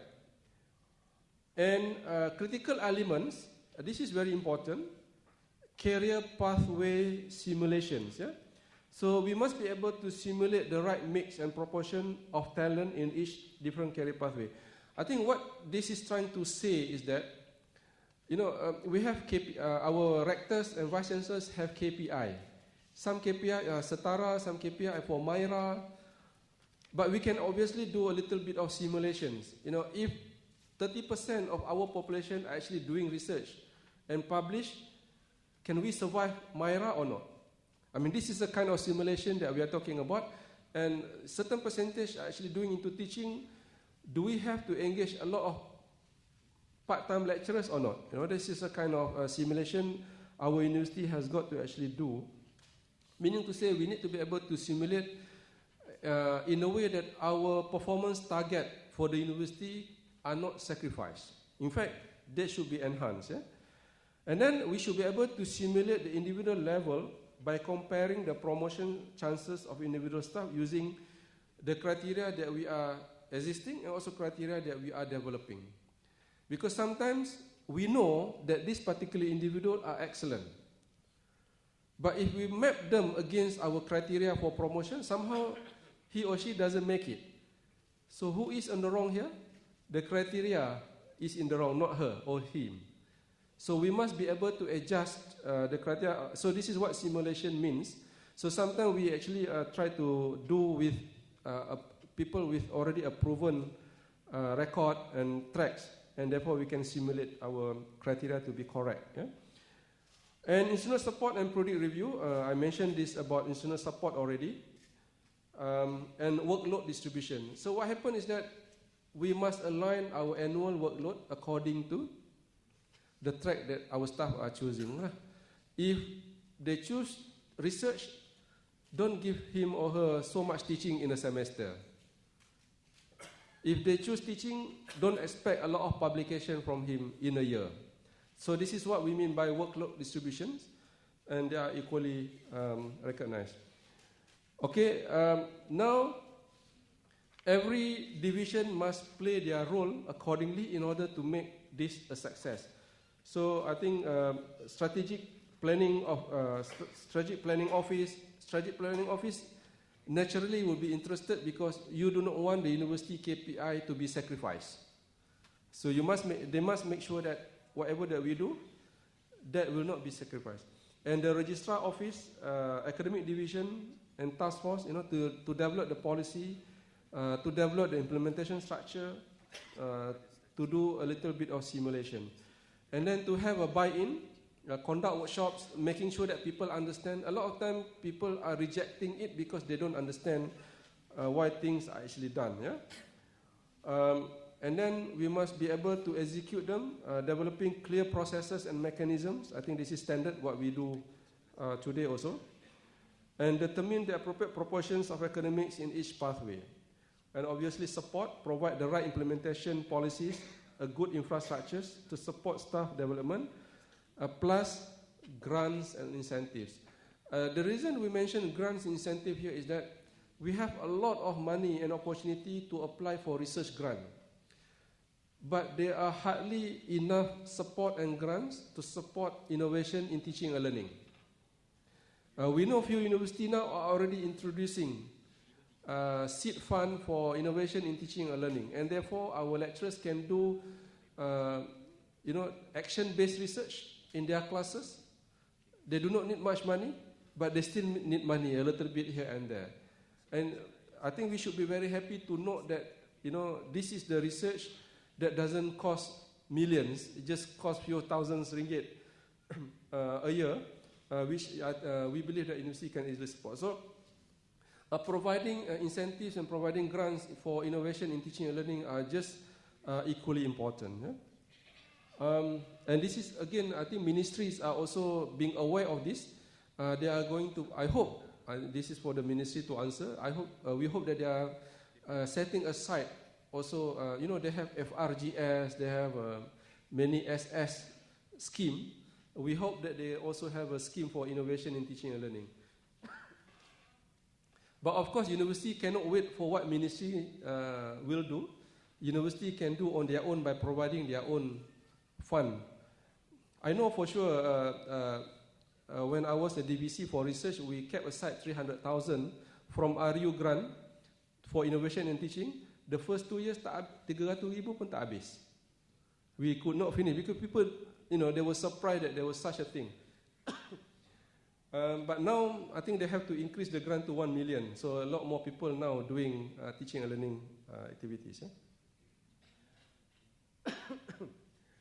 Yeah? This is an example of, to full implementations of differentiated career pathway has, I think Dr. Amira will share this a little bit more, but this journey was taken out of UniTP Malaya's journey.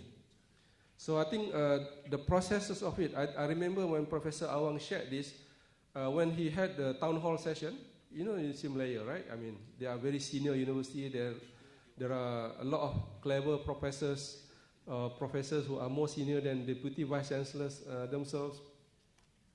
So he was actually sharing with us that being a medical doctor, he took a double dosage of medicine on the day of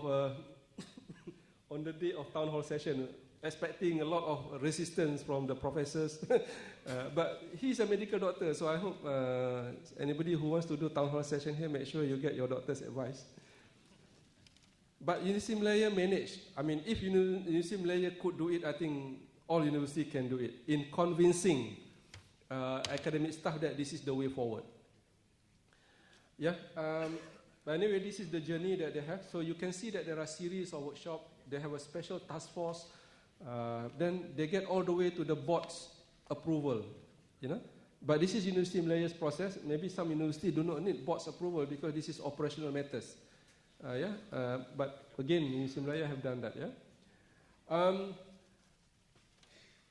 I think we have shared this before. So this is the one that I want to share with you. This is an example of the proportion of academic staff that can be in teaching or research track or professional track, depending on what type of university that we are in. So, as a research university, we are expecting 40 to 60% of population would go into research track. And MTON, we are expecting technical universities like MTON, we are expecting a greater percentage going into professional practices. So when the university are actually doing a little bit of simulation, we hope that you fall into this one of these categories. I'm sure UIA is actually a comprehensive university, and therefore you can see the balance. Teaching 40 to 60%, and research is slightly less than that. So this is just a range, because if it is too much or too little of certain thing, then things will not work for that particular university. So I believe this is the last slides from my section. I think the next slide belongs to Dr. Rashdan. And I'm not sure how we are managing this. I think if you don't mind, we present them. And then if you have question and answers, you can ask later. Unless you have a very burning question that you want to ask while I'm still standing and while it is still fresh. Otherwise, I go down and maybe the next speaker can come in and... Yeah? Okay, kalau tak ada, saya berhenti dululah kat sini. Assalamualaikum warahmatullahi wabarakatuh. Any question? Or after that, inshallah.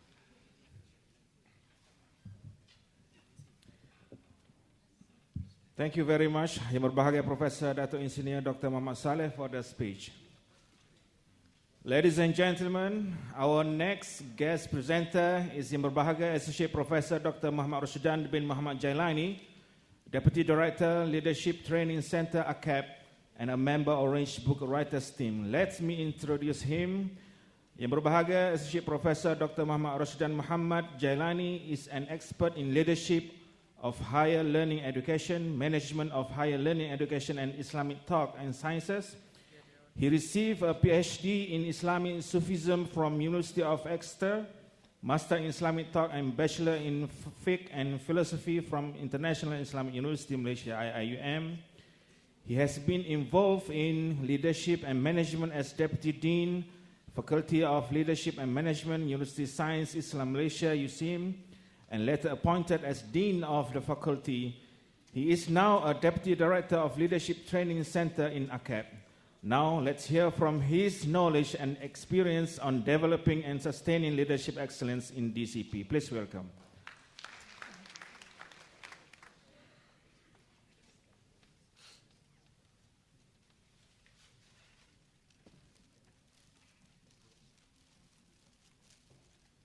Assalamualaikum warahmatullahi wabarakatuh.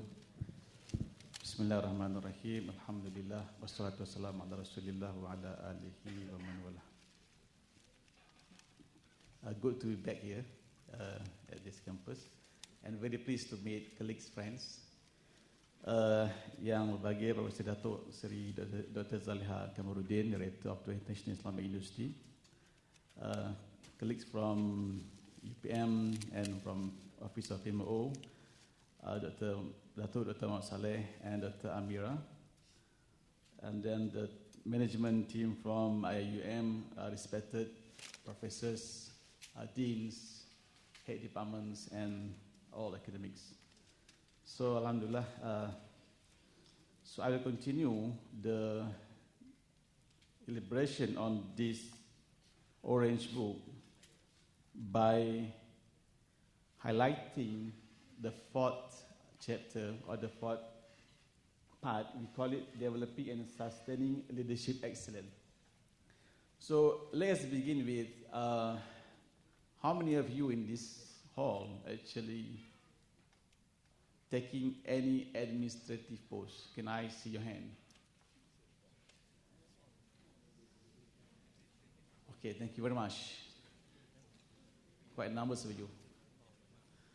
Okay, after we have seen this situation, generally speaking, there's a range of like 15 to 20% of the academics participating in the administrative posts, as admin and all this management work. We realize that some of them have taken this post throughout his life at university.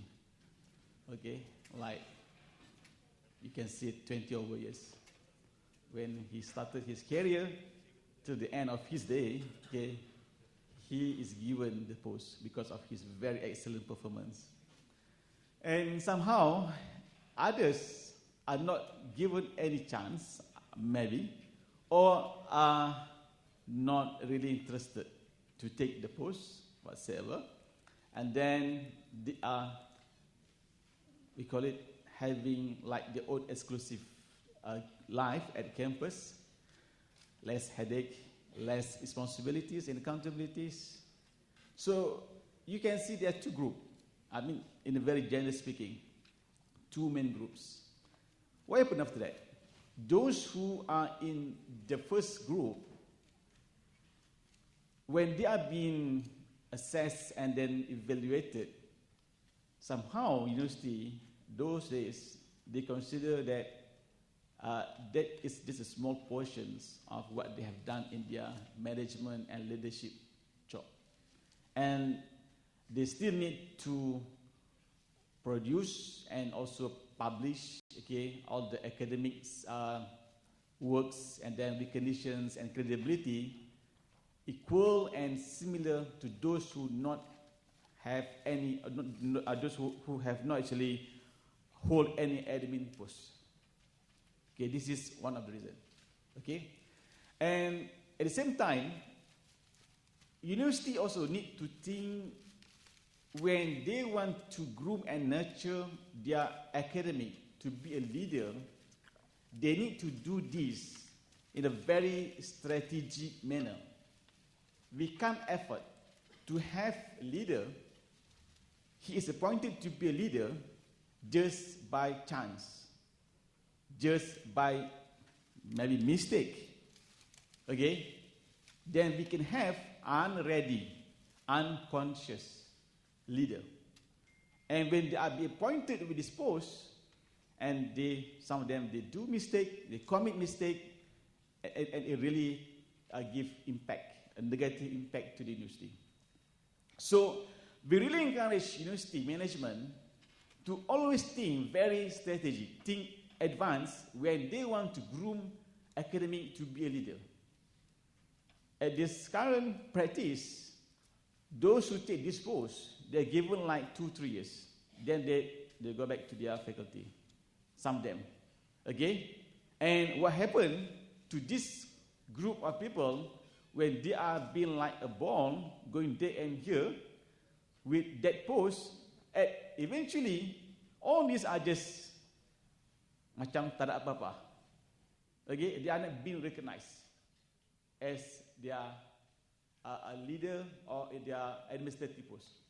So we need university to think and plan ahead for this group and to really strategize on preparing and nurturing this academic group when they are being appointed as a leader, as a admin or the management for university posts. Okay, quite maybe for some people, they say this is not really somehow related, but to us, this is very important. Okay, what is this about? This is actually a philosophy or the idea with what actually we intend to establish when people take this administrative or this management post. Philosophically speaking, this is not only for Muslims, though the term used maybe sounds like Arabic term and Islamic and Muslim term, but it actually cut across and it can be practiced and can be internalized by also other religions and other background. Okay, the main idea of this concept, we would encourage people who involve in this track, number one, to think the post actually is coming out from the consciousness and awareness that this is the values base, and plus with the responsibility and accountability, which sooner or later will manifest a very important characters of leaders, which we call it here the wisdom, justice, temperance, and courage. Okay, the basic idea of this wisdom, justice, courage, and temperance, we would like people who involve in this post always to think and always to act and plan and strategize their plan in their work by having these 4 cardinal virtues. These 4 cardinal virtues actually derive not only from Muslim teaching, but also coming from the very ancient Greek teachings, and then continued with the Christian-based philosophy teachings, and then continued with Islam and Muslim scholars' teaching.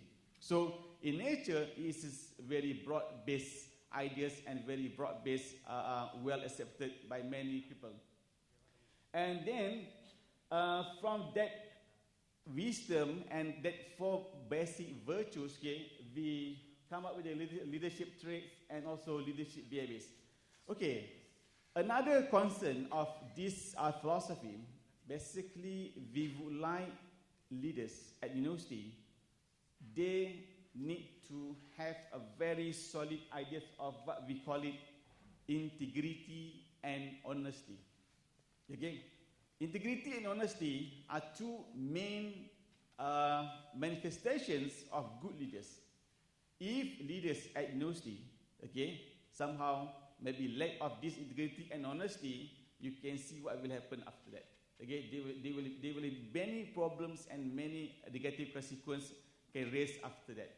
So we consider this COP and heart-guided leadership, which symbolize right values, values-driven leadership, and the sense of responsibility and accountability, having clarity of purpose, okay, and having intention to create betterment for the future, okay, will be useful, okay, to the university. And these are among the example of the leadership traits and the leadership behaviors need to be groomed by the university leaders and university talent. So in respect, in the context of philosophy, we believe also that at ACAP, for example, we encourage leaders to have certain core competencies, okay? For example, the visionary and result-oriented, able to work under pressure, able to inspire others, and possesses a towering personality, displays excellence in relationship building and networking. And also, the indicators incorporated in ACAP training module, because ACAP, many people know, we do offer training. We do offer training for the academic leadership and for the institutional leaders. And these are among the indicators to highlight that you are having a good material to be a leaders, or to be whether academic or institutional leaders. Okay, these are the philosophy behind what we propose in this Orange Book. Because without good philosophy, good worldview, then people will ask what sort of leaders university need to produce, need to nurture in this business, in this leadership projection. Okay, coming from that, we also, in this Orange Book, putting these two ideas. Number one, we call it academic leadership, and second, we call it institutional leadership. Okay, these two terms, okay, were actually very well practiced and understood by maybe the last 10, 20 years academic in our university in Malaysia. But somehow, the ideas are diluted with other ideas, okay, and idea practices and idea maybe approaches. And we can see the notions of academic leadership and institutional leadership are being driven as a sideline ideas. So we need to bring them back here. We somehow we consider academic leadership as the person, the academic who are influential, expert in their respective fields, engaged in impactful academic pursuit, displayed the utmost integrity in pursuing science and scholarship, and plus with he is also a person who really considers himself as a public intellectual or person who would like to contribute in solving the public problems. And people who always think on how to engage with communities. Okay? He is not only a person who just work in university. He is very good in his laboratory, in his class, but finish with that. But we encourage him to be participate outside the university, the community outside the university as well. And continue from the academic leadership, we believe that only good academic leadership later on, when they are given with the trust to be the leader in the institution, they can be a good leader and they can direct and drive the university to excellence and to create better performance. Here we consider there are top and middle management in the university, okay, like Dr. Saleh mentioned, the people who have the post as a deputy dean or VCs or dean, and then the head departments, okay, and then assume management functions towards to realizing the university's future ambitions and display capacity in leadership directions, combining strategic and managerial competencies.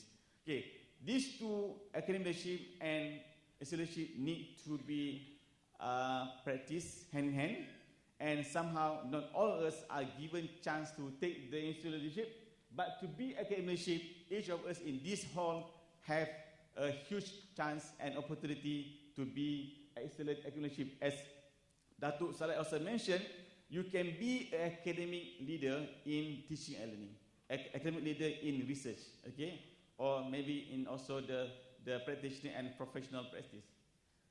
Okay, the next slide actually is a guidance to the maybe the university successions unit or talent and succession unit, okay, or maybe training unit, on how you can see the role of ACAP and the role of university in producing, in nurturing leaders at university.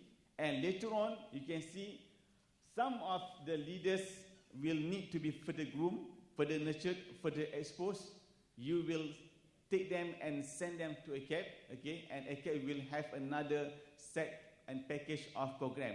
So here you can see the two roles of ACAP and the role of the university go hand in hand and should be done seamlessly. Okay, and here this is a slide which highlight the framework of leadership development.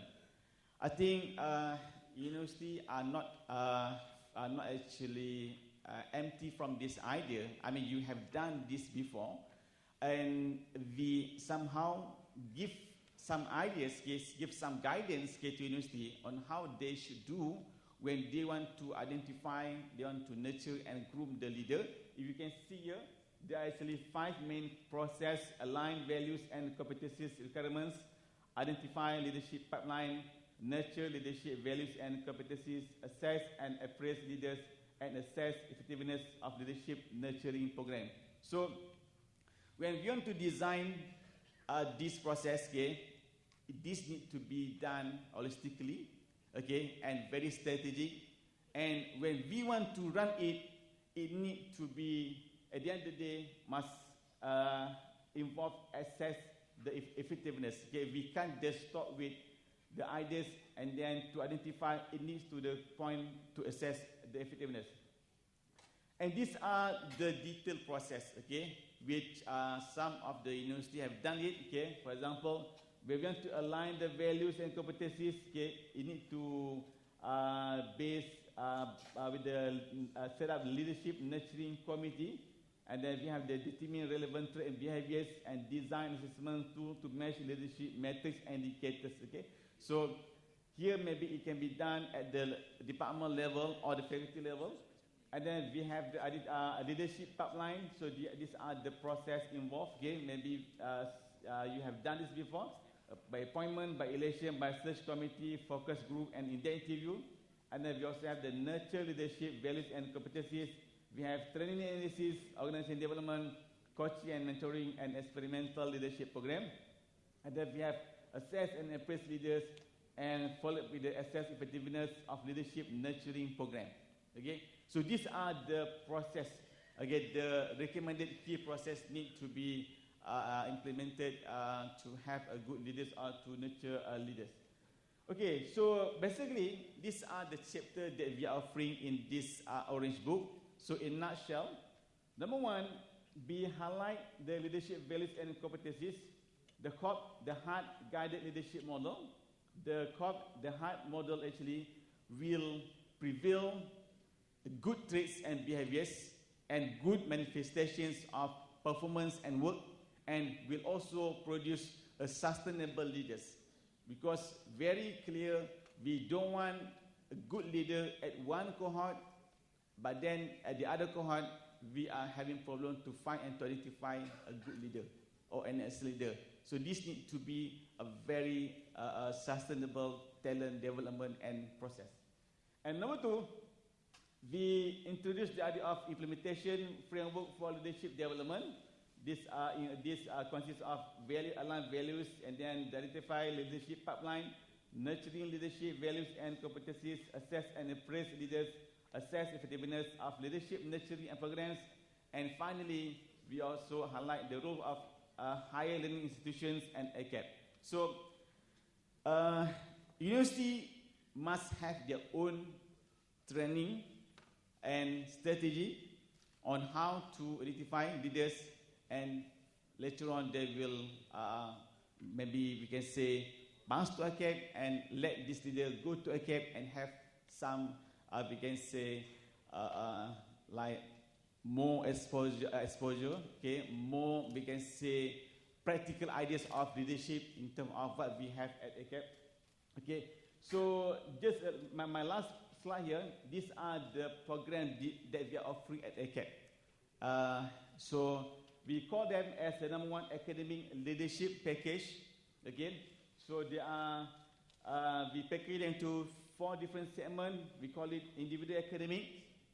We have the COP-based human governance, intellectuality and social conscience, academic integrity, self-leadership and identity construction. We also have the community of academics, academic culture and professions, academic mobility and networking, coaching and mentoring. And we also have the academic institutions, for example, the college and management, knowledge management and academic credibility and others. And we also have the second, because as the intermediate level, this is the academic leadership in higher education institution program. And this involves the policies, the ideas on how we should understand the MEB, Malaysian Education Blueprint. And then we follow with the institutional leadership program. So these are the set of training program or leadership nurturing development program at ACAP. So I think I stop here. Basically, what we want to highlight, we need to give equal treatment, okay, fair treatment to those who serve at university with this administrative post, with this managerial post. Okay, to certain extent, some people are not actually willing to take this post because they said if they take this post, they will sacrifice their academic career. So now we need to bring this idea rightly to the university management and to the academic university. With that, I'd like to say thank you very much. Okay, sekian dulu. Assalamualaikum warahmatullahi wabarakatuh. Waalaikumsalam warahmatullahi wabarakatuh. Thank you very much, Associate Professor Dr. Muhammad Rashdan Muhammad Jalani. We hope our audience can participate in providing questions to our speakers at the end of the session, at least 4 to 5 questions. And our speakers can answer straight away from my microphone, inshallah. Ladies and gentlemen, our next guest presenter is Yang Berbahagia Dr. Amira Sariyati Firdaus, Head Unit for Leadership and Wellbeing, Leadwell Academic Enhancement and Leadership Development Center, EDEC, University of Malaya, and a member Orange Book Writers Team. Let me introduce Dr. Amira's portfolio at EDEC Leadwell involve developing and overseeing a range of professional and personal development programs for UM academic staff. Dr. Amira is currently involved in the development of the leadership training framework for UM's academic leaders and institutional leadership talent pool. She has also initiated well-being workshops designed to inspire personal and professional well-being and happiness for university lecturers. Since 2014, Dr. Amira has headed UM EDEC's flagship training program for new lecturers known as Emerald, the Emerging Scholars Leadership Advancements Program. At UM's Department of Media Studies, Dr. Amira teaches both undergraduate and postgraduate courses. She supervises PhD and master's research theses and provides informal mentorship to many of the department's postgraduate students. Dr. Amira holds a PhD in communication from the University of Melbourne, Australia. Now let's hear from her on implementation DCP in University Malaya. Please welcome.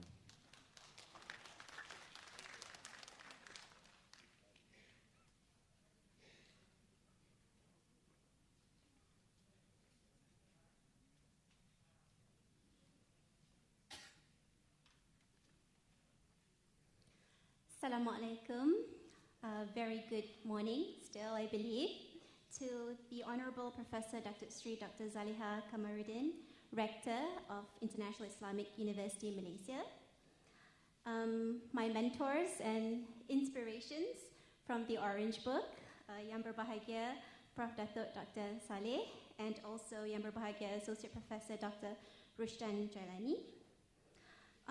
Honorable IIUM University Management Committees and Executive Management of Public Universities, Honorable Professor Dr. Ainul, Director, Office of Corporate Strategy and co-organizer of today's program, Honorable Professor Wira, Chairman of the Professors' Council here at IIUM, officials from the Program Management Office from Ministry of Higher Education, academicians, my kindred academic colleagues from other universities, administrators, the hardworking people who are doing a very thankless job trying to make sure that the university is running smoothly, representatives of staff associations, always looking out for our best interests, thank you, and participants who are here taking your time out from your very busy day to be with us today.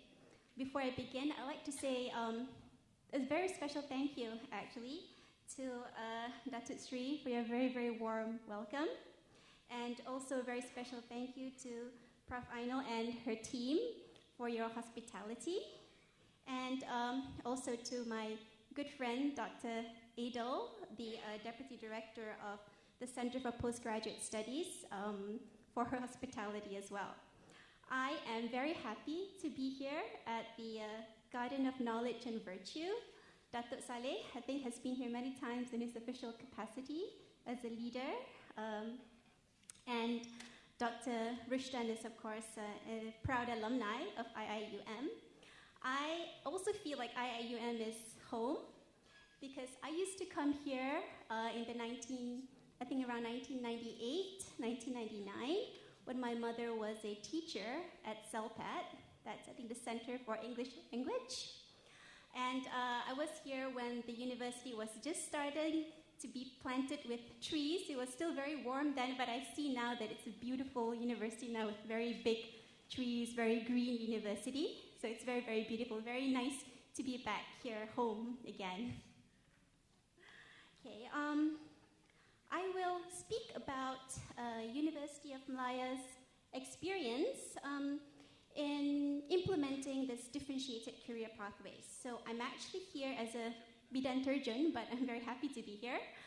These are actually my acting Vice Chancellor's slides and presentation, but I will try my best to do justice to Professor Awang's presentation.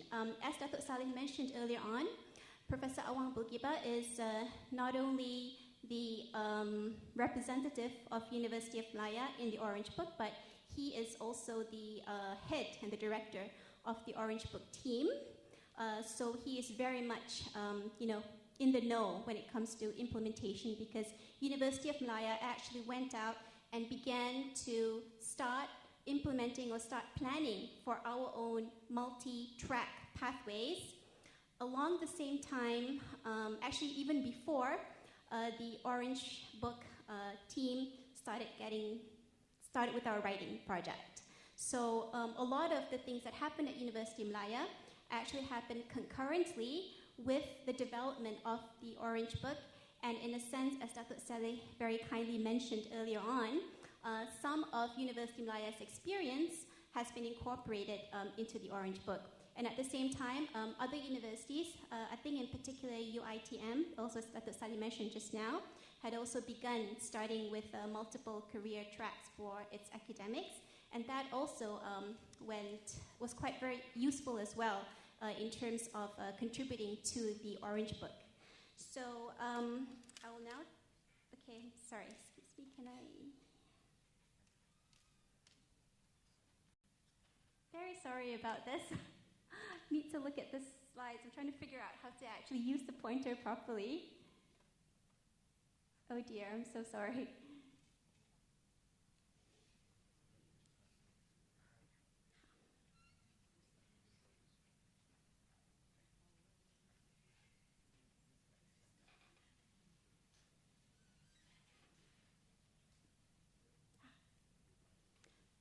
Finally, I got it. My apologies for that extra time.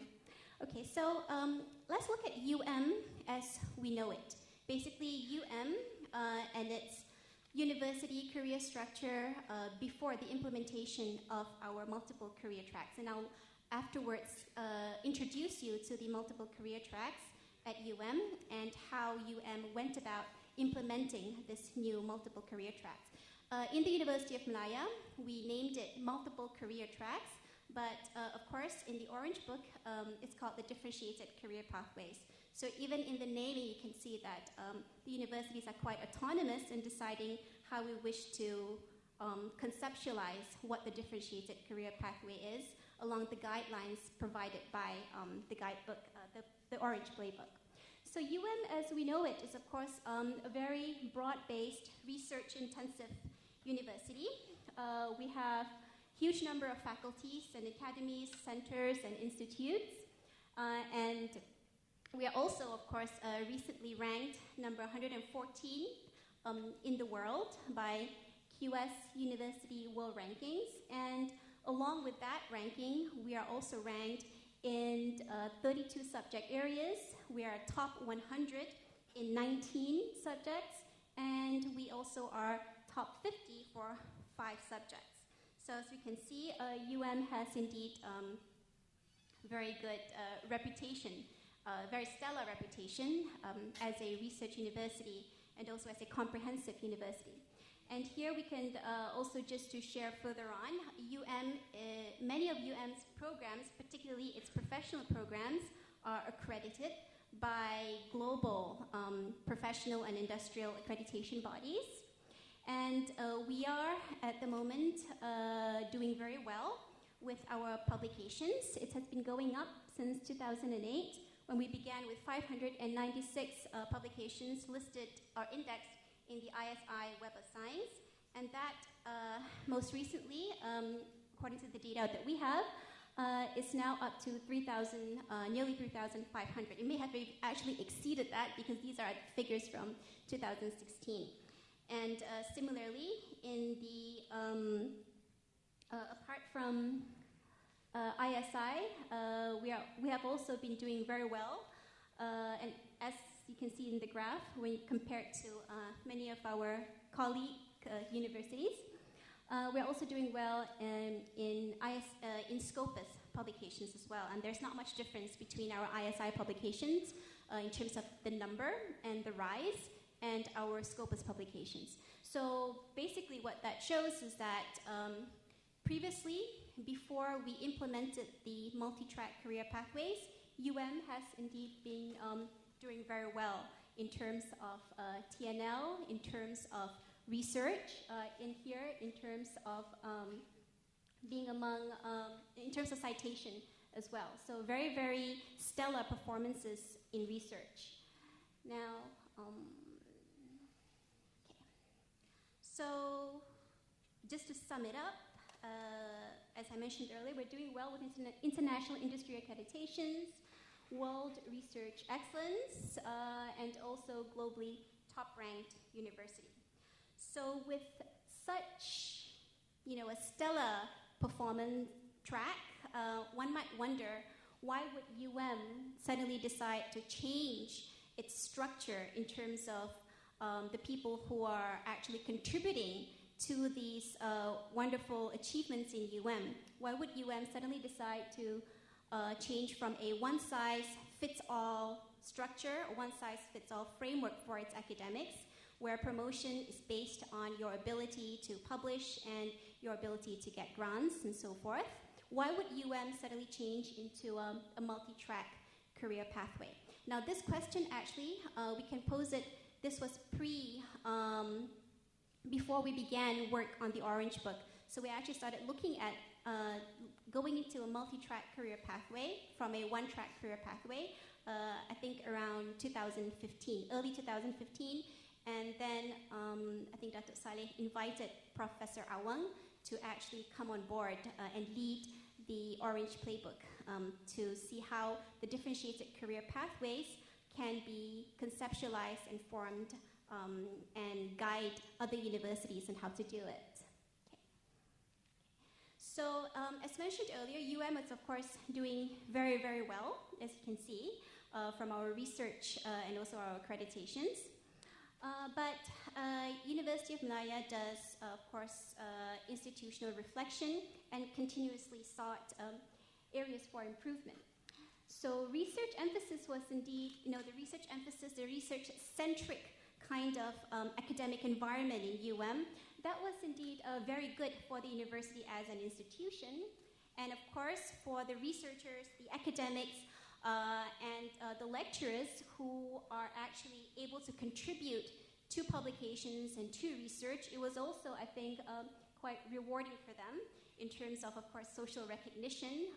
The better researcher you are, the more respect you get from colleagues and also from external parties. Career growth and academic promotion, because it was much easier actually for researchers, particularly researchers in the sciences fields, to apply and actually meet the criteria for associate professorship and then so on for professorship at grade C, grade B, and grade A. So UM was very successful in its scientific output, but UM found a number of areas for improvement. So the science academics, of course, found it a lot easier to get promoted.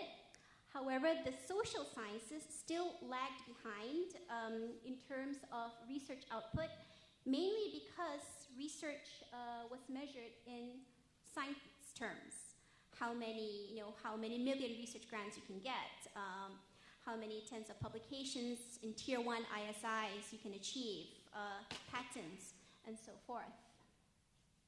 So UM saw the need to recognize and reward not just the sciences, not just the people who are able to contribute to research, but also others, So one of the reasons that UM felt that there was a very, very important need to actually look into the reward and recognition of other academicians is because social science staffs at the time, prior to 2015, 2016, 2017, prior to this, it was very difficult for social science academics to actually get promoted, particularly from associate professor to professor, because of the very, very stringent requirements in terms of research publications.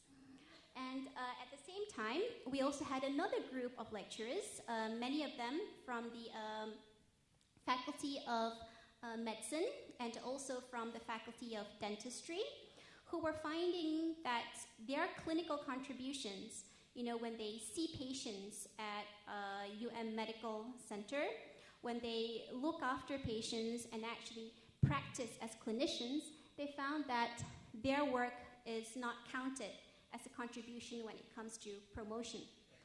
And at the same time, we also have many, perhaps 200 plus, a population of administrators and leaders, academics who hold administrative posts, deans, deputy deans, heads of departments, program coordinators, and so on, who at the end of the day, after contributing so much time, effort, sometimes blood, sweat, and tears to the university, found that their contributions were very, very minimally, if at all, counted and considered when they wanted to apply for academic promotions. So our administrators, our academic leaders, our institutional leaders in UM would have to either work doubly hard in order to meet the KPIs or the performance targets for promotion that their counterparts who are not holding post have to attain, while they are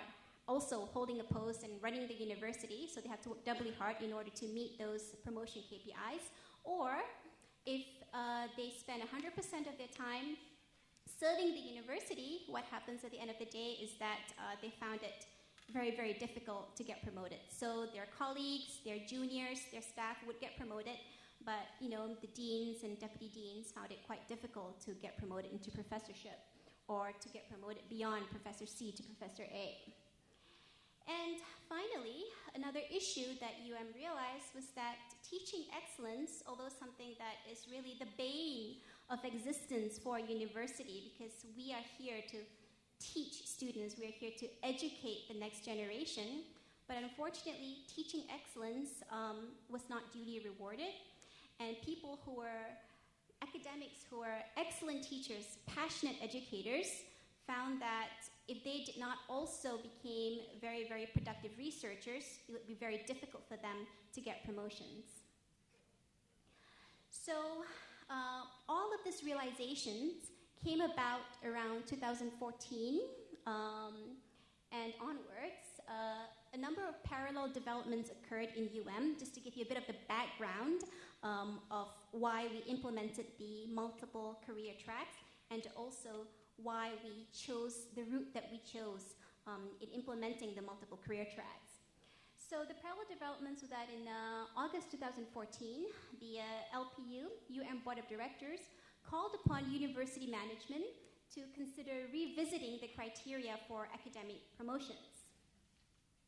And just a few months after that, in not exactly in a parallel or actually an independent exercise, the Deputy Vice Chancellor of Research and Innovation initiated and carried out a workshop to look into social sciences research, because at that time, the DVC of Research and Innovation realized that most of the contributions to publications in UM came from the sciences. So actually, although UM, as you can see, has very, very high publication rates in top-tier journals, ISI and Scopus, however, the main contributors of those publications come from just three faculties: medicine, engineering, and I believe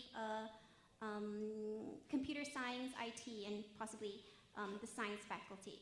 And all the other 12 other faculties and academies were contributing only 10% to UM's publication. So as you can see, there is quite a big gap between publication in the sciences and publication by those academics who are from the social sciences. So that's one of the reasons why the DVC of Research and Innovation decided to look into the social sciences research. And they also took into consideration that perhaps, this needs to be reconsidered, and the UM's criteria for academic promotions needs also to be re-looked at. So a few months later on after that, in December, at the end of the year, the Deputy Vice Chancellor, the then Deputy Vice Chancellor of Academic and International, very well-respected Professor Hamdi from the engineering faculty, was entrusted by management to scrutinize current criteria for academic promotions following a lot of complaints by social sciences academics that the criteria is unfair and unfriendly to them. This was towards the end of the previous Deputy Vice Chancellor of Academic and International, towards the end of his term. And in January 2015, University of Malaya appointed the then Deputy Vice Chancellor of Research and Innovation, who had initiated this examination of social sciences research, and they appointed him as acting Deputy Vice Chancellor of Academic and International. So basically that is the convergence of the research portfolio and the academic portfolio. And this, by the way, is Yang Berbahagia, Professor Dr. Awang Bulgiba Awang Mahmud. Currently, he is our acting Vice Chancellor since May of this year, but he is also our Deputy Vice Chancellor of Academic and International, and previously before that, he was the Deputy Vice Chancellor of Research and Innovation, and a little previously before that, Prof. Awang was the Director of UM's Strategic Planning Center. So what happened in January 2015, when Prof. Awang was entrusted with the second portfolio of acting Deputy Vice Chancellor for Research and Innovation, what happened is that the two portfolios of academic and research kind of merged, because you basically have the same person there, so he would probably be carrying, both interests rather than just the interests of one particular portfolio. And what Prof. Awang likes to joke, if I may joke on his behalf, is that after being appointed as acting DVC of Academic and Internationalization, and later on, after formally being appointed to the DVC academic portfolio, he used to joke that dia dah bertaubat.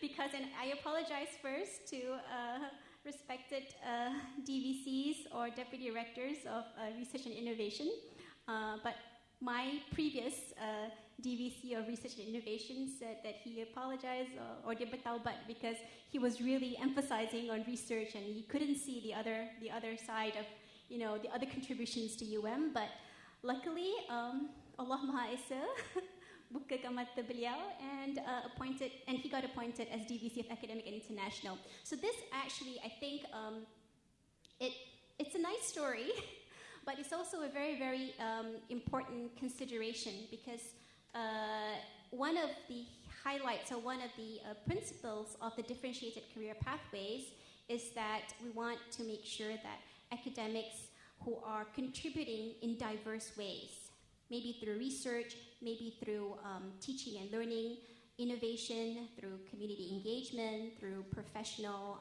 practices. We want to ensure that they are able to be happy at the university. They're able to get promoted and get recognition for their contributions. So it actually helps when we have leaders who are aware and cognizant and appreciate the diverse and the varied contributions that different talents can provide to the university.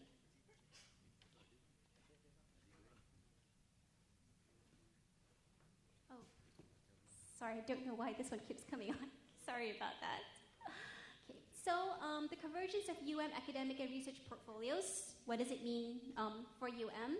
Basically, as I mentioned just now within one portfolio, there is a new commitment, a fresh commitment to empowering TNL, as well as first-hand experience leading research at UM.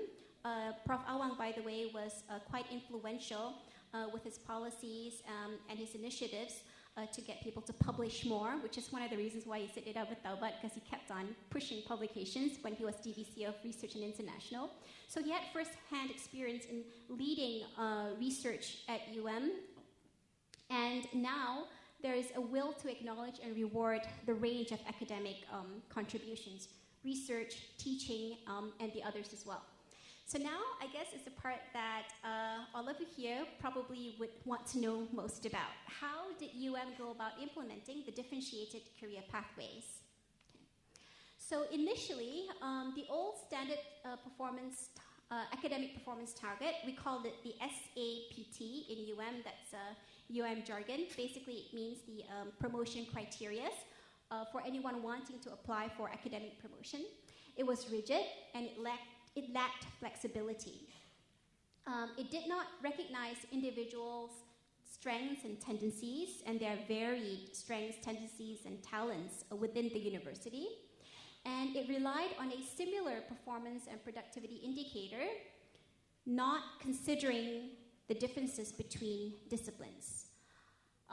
And of course, this led to quite a lot of dissatisfaction and demotivation, particularly among the social sciences researchers, as mentioned earlier on, and also among academics who contributed more by teaching and learning, or who contributed more to the university via leadership and administration rather than through research. So now there was a need to develop a set of criteria that recognizes excellence in different academic activities, research, teaching, academic and administrative leadership, and others, and develop a set of criteria that recognizes excellence in a range of academic fields.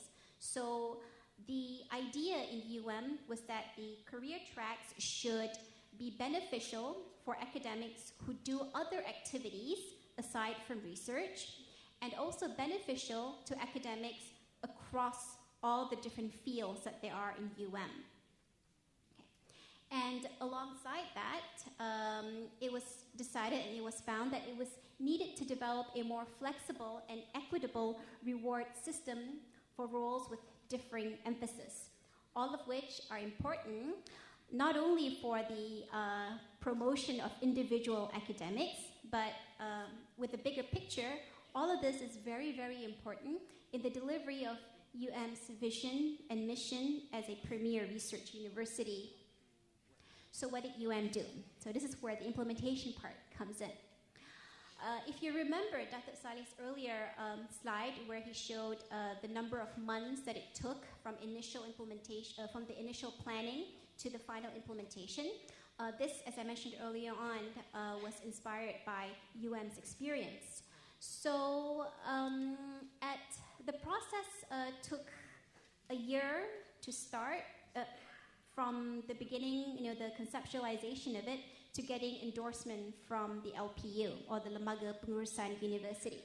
So it actually began towards late 2014 with a management meeting when, as mentioned earlier on, the Deputy Vice Chancellor of Academic was asked to look into the current promotions criteria and look into reconsidering it and reevaluating it.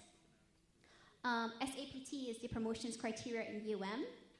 And that took a little bit of time. It took a few months because quite a number of meetings and discussions were held with lecturers, with academics from across all the different disciplines and faculties. And once that was done, Professor Awang convened workshops to begin working on the new promotions criteria, or the new SAPT, as we call it in UM.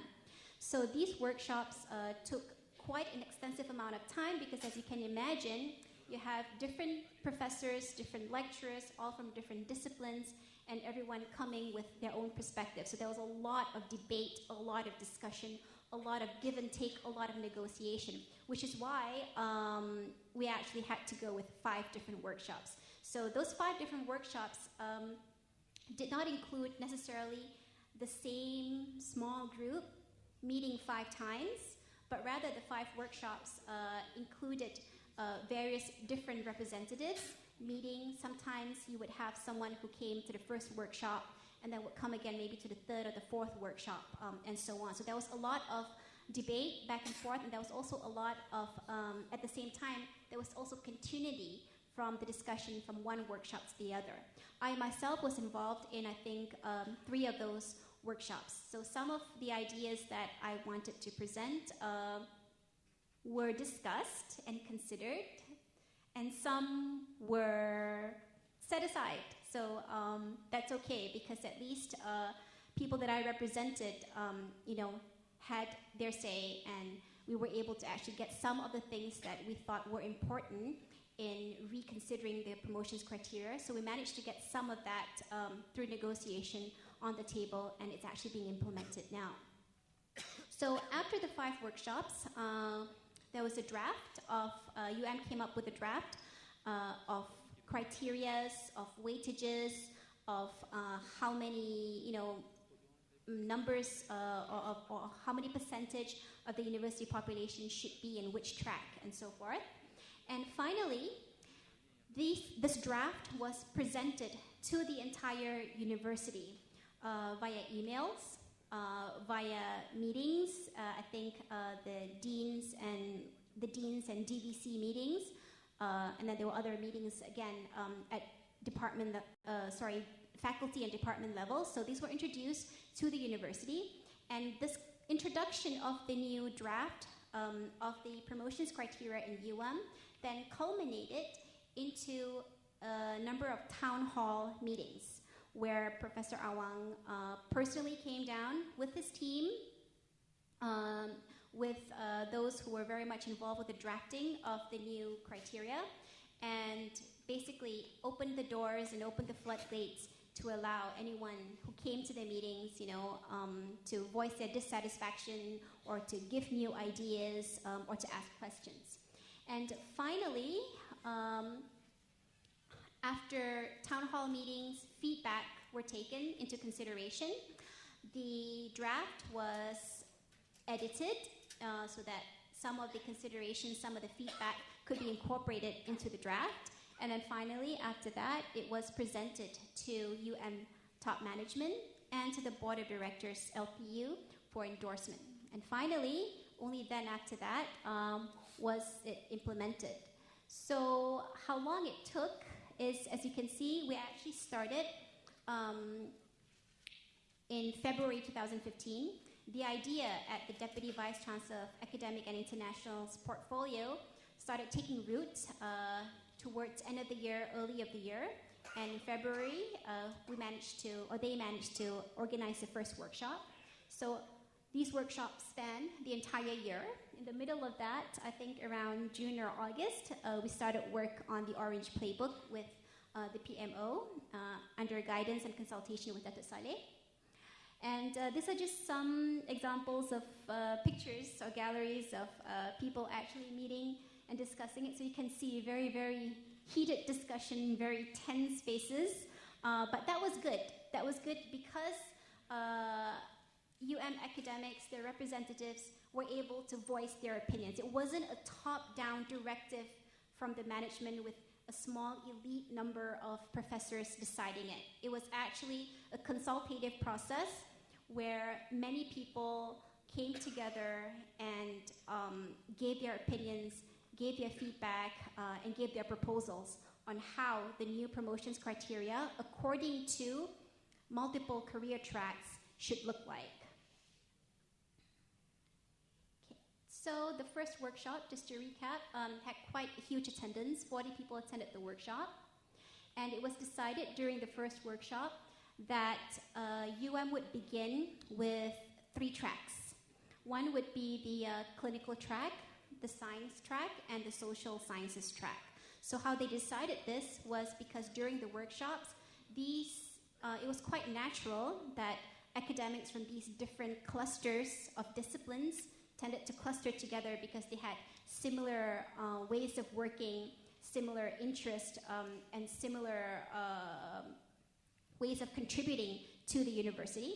So with these 3 clusters, it was then decided the number of pathways and the names of the pathways and the definition of the pathways, as well as the pillars or criteria for each pathway. Now, I won't share specifically the definition or the pillars of criteria, because that is actually, I've got some slides that I can show a bit after this, but you know, as Datuk mentioned earlier on, this is not a prescriptive book, it's a guidebook. So the ministry is not prescribing and insisting that, you know, the career pathways should be done in a special or certain way, but rather, depending on each university's mission, each university's role in society, each university's goals and aspirations, that is how UM came up with our own specific, individual to us, our own pathways and our own pillars. So basically, the pathways at the moment are teaching and learning, research, and we also have what we call a normal track, or what some others might call a hybrid or a standard track, where basically any academics in that track would spend half their time on research and half their time on teaching and learning, and as they are ready to apply for promotions, they would be evaluated 50%, 40 to 50% on research and 40 to 50% on TNL, so it's quite balanced. Okay. So throughout the workshops, okay, a number of points were considered before the final draft was actually produced close to a year later. One is the idea of flexible weightage in terms of how we defined how much one particular activity or how much one particular pillar should contribute to someone's assessment when applying for promotion. So instead of specifying that it must be, say, 25% based on your research contributions, we actually have a range. And at the same time, we also consider other activities and other contributions that might not have been part of the original, that might not have been part of the detailed items that were listed out. So for example, we also considered things like bonus points. If somebody from, say, a teaching track published a great number of textbooks, you know, not just academics book, that can be something that we can award a certain number of points to, and that can also be considered. Whereas previously, we only looked at research output and not really other kinds of output. So we have conversion tables, for example, to allow, one of the criteria for promotion is graduating a PhD or a master's student. So in some fields, it's very difficult to graduate, or it's very difficult to find students for PhD or master's research. So for example, accountancy, they find it very difficult to get PhD students. I think applied mathematics probably have an easier time. Some other fields find it difficult. So we have conversion tables where if you have, say, 4 master's students, that would be equivalent to 1 PhD student. Or even if you have, just for the basic permanent post, if you have, say, a number of undergraduate students, that might be equivalent to, say, 1 master's student. So we're quite flexible in that, keeping in mind that there are a lot of differences across disciplines. And for the clinical lecturers, time spent factor, how much time they've actually spent in service was also taken into consideration. And of course, very importantly, university requirements or university KPIs, so that these lecturers, no matter which track they're in, cumulatively, everybody contributes to helping University of Malaya meet its university or its institutional KPIs. So again, during the subsequent workshops, criteria were refined. We discussed further on, you know, what the operational definitions are. It became much more detailed and much more technical as the workshops went on. Okay, So now, during the fourth workshop, this is probably one of, I think, the most important workshops in terms of implementing the differentiated career pathways. So what happened in the fourth workshop is that apart from tidying up the operational definitions, what the members and the participants in this workshop did was to actually simulate how people would get, whether or not people would get promoted via this, whether or not it's possible, whether or not it's easy and fair for someone to get promoted through this differentiated career pathway or through our new promotions criteria via the multiple tracks.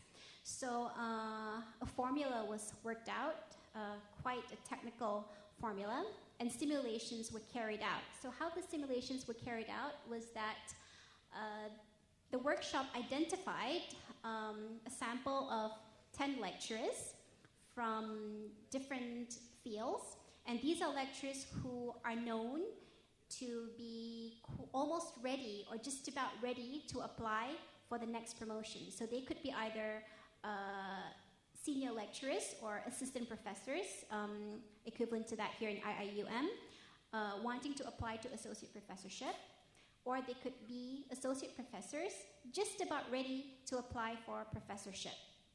So how we defined ready was by looking at, of course, those lecturers who have shown commitment, who we can see are actually quite excellent and quite dedicated, from sort of like just knowing them or hearing about them.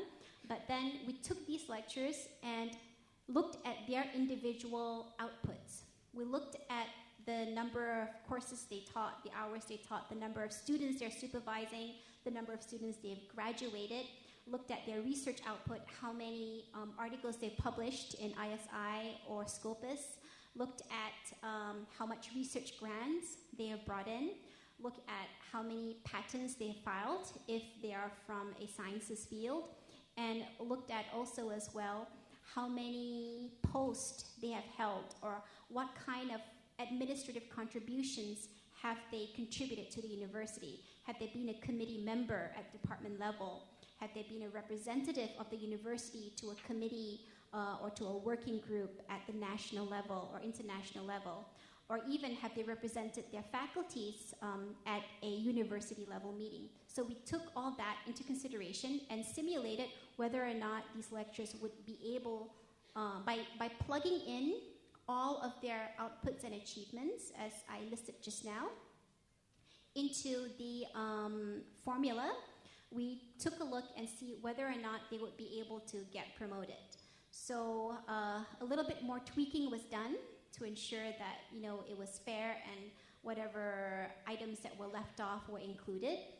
And at the same time, there was also another simulation where the university simulated if we had, say, 75% of lecturers maintain in the standard track, where they do an equal amount and are assessed equally on their research and their teaching, and we have, say, about 25%, 70% on the standard track, and perhaps about 25% in the research track, with higher KPIs, higher number of research papers that they need to publish, higher number of grants that they need to get, and higher number of patents that they need to file cumulatively, and 5% teaching and learning track, where we expect teaching and learning lecturers to come up with TNL innovation, to do research on TNL, whether it's scholarship of teaching and learning, SOTO, or action research, or introduce new ways of teaching.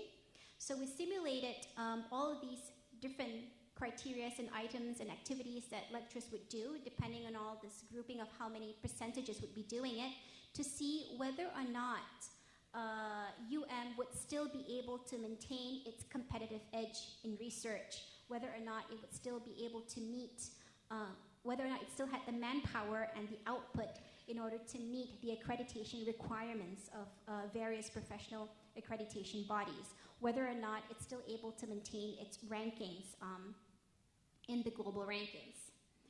So after that was done, the draft was then presented, as I mentioned earlier on, to the university, and then that's when town hall sessions were held. Okay.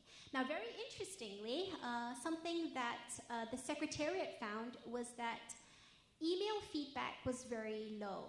So although University of Malaya blasted out to the entire UM mailing list the new draft or the draft to get feedback from lecturers, however, email feedback was very, very low. I don't remember the exact amount, but I think you could count them. That's how low it was. I think one of the reasons for this could be that, of course, in a mailing system, we get a lot of emails about a lot of things, and sometimes it can be a little impersonal.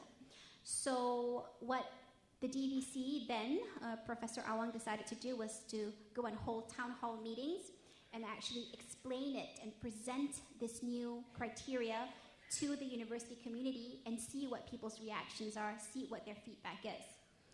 So when they did town hall sessions, 2 town hall sessions were held. We started off with a science track, with a science cluster and the social science cluster. And we explained to them what a teaching track would be under the science cluster or for science academics, how the research track would be for science academics, and how the clinical track would be. Well, actually, for the clinical track, it was not really included in the town hall session because there were fewer numbers of them, and they actually had a separate meeting outside of this particular town hall sessions. So there were 2 town hall sessions, one for sciences and one for social sciences, because for the sciences academics, the criteria for promotion, whether through teaching track or research track or the normal track, was vastly different from the social science criteria for promotion, whether through the teaching track, the research track, or the normal hybrid track. And here actually is where the main, I think, contribution or innovation in the differentiated career pathway lies. Whereas initially, everybody was assessed more or less the same way, whether you are from a sciences field or a social sciences field. But now, the university was presenting to the university academics, to the community, 2 separate ways of assessment that can allow each field to promote its academics up to associate professor and to professorship. And although the workshops that was held along 2015, although that was held concurrently for lectures in the sciences fields and also lectures in the social sciences fields, but they worked in parallel, side by side, exchanging ideas. But for the social sciences academics, we didn't have, I'm from the social sciences, so for the social sciences academics, we didn't have someone from the sciences sitting in there basically imposing science requirements into our workshop or into our draft proposal. And whatever came out in the social sciences academic promotions criteria came solely from people who are actually social scientists, people who are from the humanities and the social sciences. And the same thing goes also for people in the sciences. So in that way, UM managed to preempt any complaints about the promotions criteria being more favorable to one cluster of lecturers, say being more favorable to science lecturers or research-centric lecturers as they were previously. So when the 2 town hall sessions were held, one of them on October 5th, 2015, this was towards the end of the year, 400 academics turned up.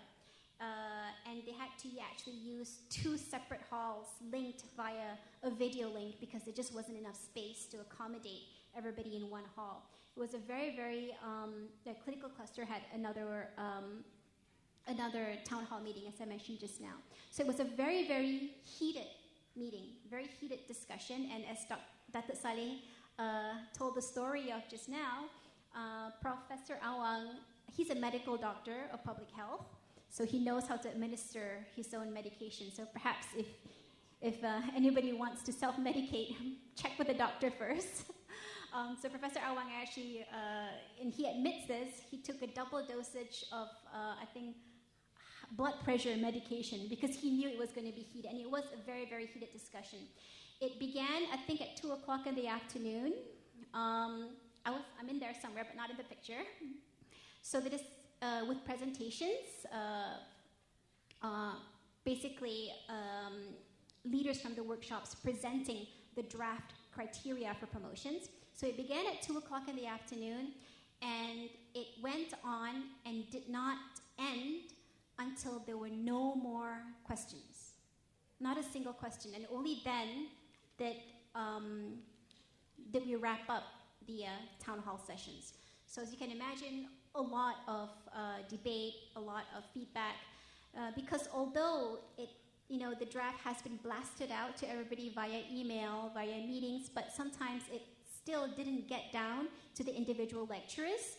Either it didn't filter down through the layers of bureaucracy, from dean to head down to the staff members, or because it didn't, maybe because just looking at it on a piece of paper or talking about it for 5 or 10 minutes in a meeting wasn't enough to get people to really understand how the new criteria would affect them individually.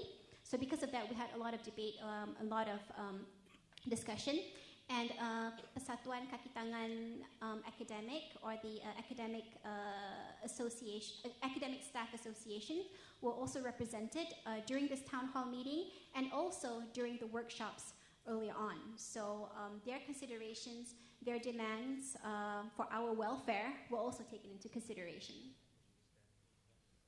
Okay. So finally, a final workshop was after the town hall session and after the email feedback, although the email feedback was a bit lackluster, not that much feedback. So a final workshop was convened at the end of the year. And this workshop basically finalized the draft, or finalized the proposal for UM's new career tracks. It finalized the promotion criteria for the sciences field and also for the social sciences field, finalizing the promotion criteria for the standard track and the promotion criteria for the teaching and also the research tracks. So in between workshops, and really even after the town hall meeting, the Secretariat and Professor Awang himself maintained communication with the university as best as they could. They kept the door open for suggestions and feedback. They engaged the Academic Staff Association the entire way throughout the entire year. They worked out the process flow. And keep in mind that at that time, the person leading this exercise is actually the Deputy Vice Chancellor of Academic and International. That was the portfolio that was leading this new differentiated career pathways in UM. However, because Professor Awang had previously been the Deputy Vice Chancellor of Research and Innovation, and because he was cognizant and aware of the fact that research output collectively cannot go down, that we still needed to maintain the same number of publications, still needed to maintain the same rate of publication in UM. So he also made a point to engage and communicate and consult with the current Deputy Vice Chancellor of Research and Innovation. So in a way, what happened in UM was that creating and implementing and proposing this differentiated career pathways actually brought about collaboration across different portfolios. And that was very important because at the end of the day, we want to ensure that the university remains competitive, remains vibrant, and of course, it's not just one portfolio that's contributing to that, it's multiple portfolios. But in this case, most especially in terms of ranking, the research and innovation portfolio is very, very important. So, as mentioned earlier on, not all feedback was implemented. Some of my own suggestions, sadly, but that's okay, were not implemented either. One of the reasons that, of course, we couldn't take all feedback and all suggestions and just plug it in and integrate it into the proposal is because there's just too many, and sometimes they're conflicting. So what the university had to do was to actually weigh and balance and decide, make a decision, make a call, whether a certain suggestion is actually something that would serve the good of the university as an institution, and whether it would serve as many academics as possible, or whether it might just be an individual agenda. So unfortunately, we are in a very, very large university with 6,000 academics. While we cannot, of course, cater to individual agendas and interests, at least, however, with the differentiated career pathways, we can hopefully satisfy and look after the welfare of a greater number of a greater percentage, or as many, almost all, maybe not 100%, but as many of the academics in UM as possible.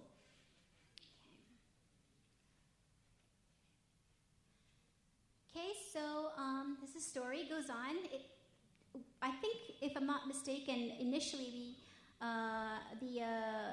the Secretariat was hoping that all this can be wrapped up in 3 or 6 months or so, but it took much, much longer than that. So just the planning and the debate and the discussion and the fine-tuning took about a year. So finally, on 5th January, Professor Awang presented the new criteria that has been debated and been presented to the university community.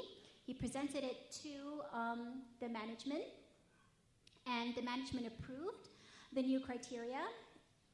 Most importantly, after noting that there would be no adverse effect on research and on rankings. And this we know, or we predict, via the simulations that was conducted earlier on. Okay. So the new SAPT, or the new promotions criteria in UM, was endorsed by the board of directors in February, just about a month plus after management approved it.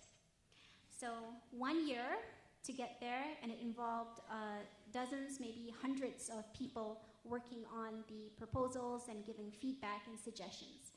And at the end of the day, the new promotions criteria in UM adhered to a number of very important principles. Some of the elements, we'll look at the elements first, that characterize UM's differentiated career pathway. And again, I emphasize very much that this is unique to UM, unique to University Malaya's institutional needs, goals, and aspirations. And it would be very different, perhaps, for IIUM, or very different for UPSI, or for another university, because it depends on what the university actually needs out of its academics. So elements that characterize UM's new differentiated career pathways is that it retained a normal track, or a standard or hybrid track for academics who wish to have balanced weightage for teaching and for research. Because, as Prof. Awang likes to say, there are some academics who just simply excel at both. They're very, very good in both. So they want to retain the balance between how much time they spend on both activities and how much they are evaluated on both activities. At the same time, there are also academics who are all-rounders. They may not be super excellent in research or in teaching, but they're good in teaching, they're good in research, so the standard pathway works well for them as well. Our new promotions criteria also acknowledges that someone's passions can evolve and change, as well as life circumstances. Maybe, for example, at one point in your life, your individual, your personal life, perhaps you are able to go out and be in the lab more often and not, you don't have to spend so much time at home. But maybe perhaps at another time you might have to be caring for an elderly parent, or perhaps you have young children, and maybe at that time you have to be home after office hours and you can't be out going on research trips so much, or being at the lab. So considering that interests can evolve as we learn new things, as we engage with more people, And considering the fact that life circumstances can also change, University of Malaya thus allows flexibility of switching tracks. Now, we, however, cap it at only twice during one's career. So you come in, perhaps into one track, and then later on, everybody comes in. Ideally, all the senior lecturers or all the assistant professors come into the system, as new, fresh, young lecturers. All of them come in as into the standard track, because as Dr. Awang mentioned just now, one of the ideas is that the first 3 or 5 years, new lecturers would probably should expose themselves to find where they would suit best, whether it's teaching and learning or in research. And then after that, once they're more comfortable, once they have found their niche, usually perhaps after 3 or 5 years upon confirmation, or when they're about ready to apply for associate professorship, in the case of UM, senior lecturers applying to associate professorship would then begin to choose whether they want to be in a research track or in the teaching and learning track. So after that, you can change tracks again at a later time if you really need to. Now, the reason that University of Malaya caps it at just twice along an academic's career is because our contributions and our outputs are cumulative. So, for example, if you are a senior lecturer or an assistant professor wanting to apply for associate professorship, you would say probably need to already have in hand, let's just say, 5 ISI publications, 1 PhD graduated student, and perhaps one, let's say you're in the teaching track. So you would have to also have some kind of innovation in teaching and learning, and you've also had to have published and be contributing in teaching and learning, in pedagogy, in new innovations, in doing a lot more teaching, for example.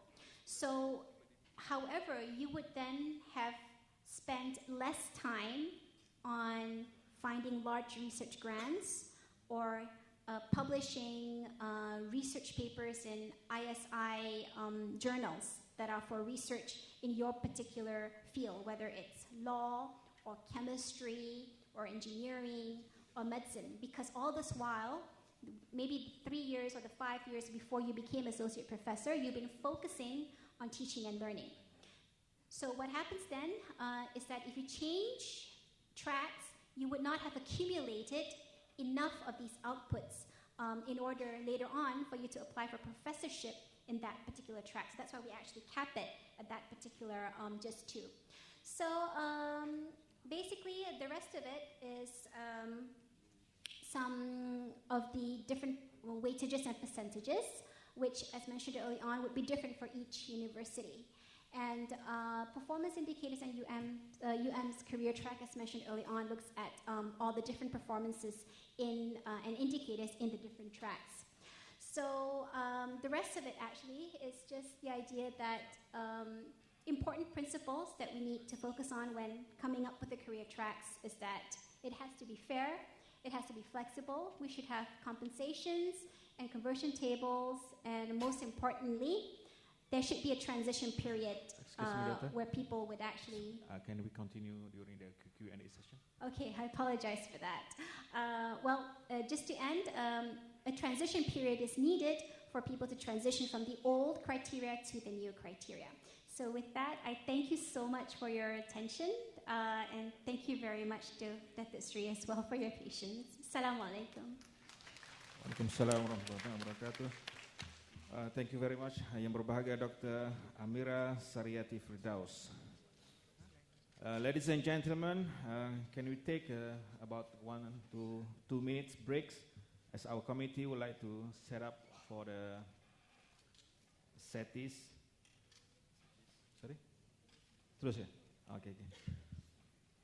Okay, now we open to the floor for Q&A session. Our speakers are actually ready for any questions. Please. And the speakers can use my microphone to answer. Assalamualaikum warahmatullahi wabarakatuh. I have two questions for the three speakers, sorry. Yeah. Especially for UPM and UM, actually. How did UPM and UM manage to motivate the community to care and be passionate on the university's institutional needs and goals? That's number one. Number two, what actions were taken on those who just didn't care?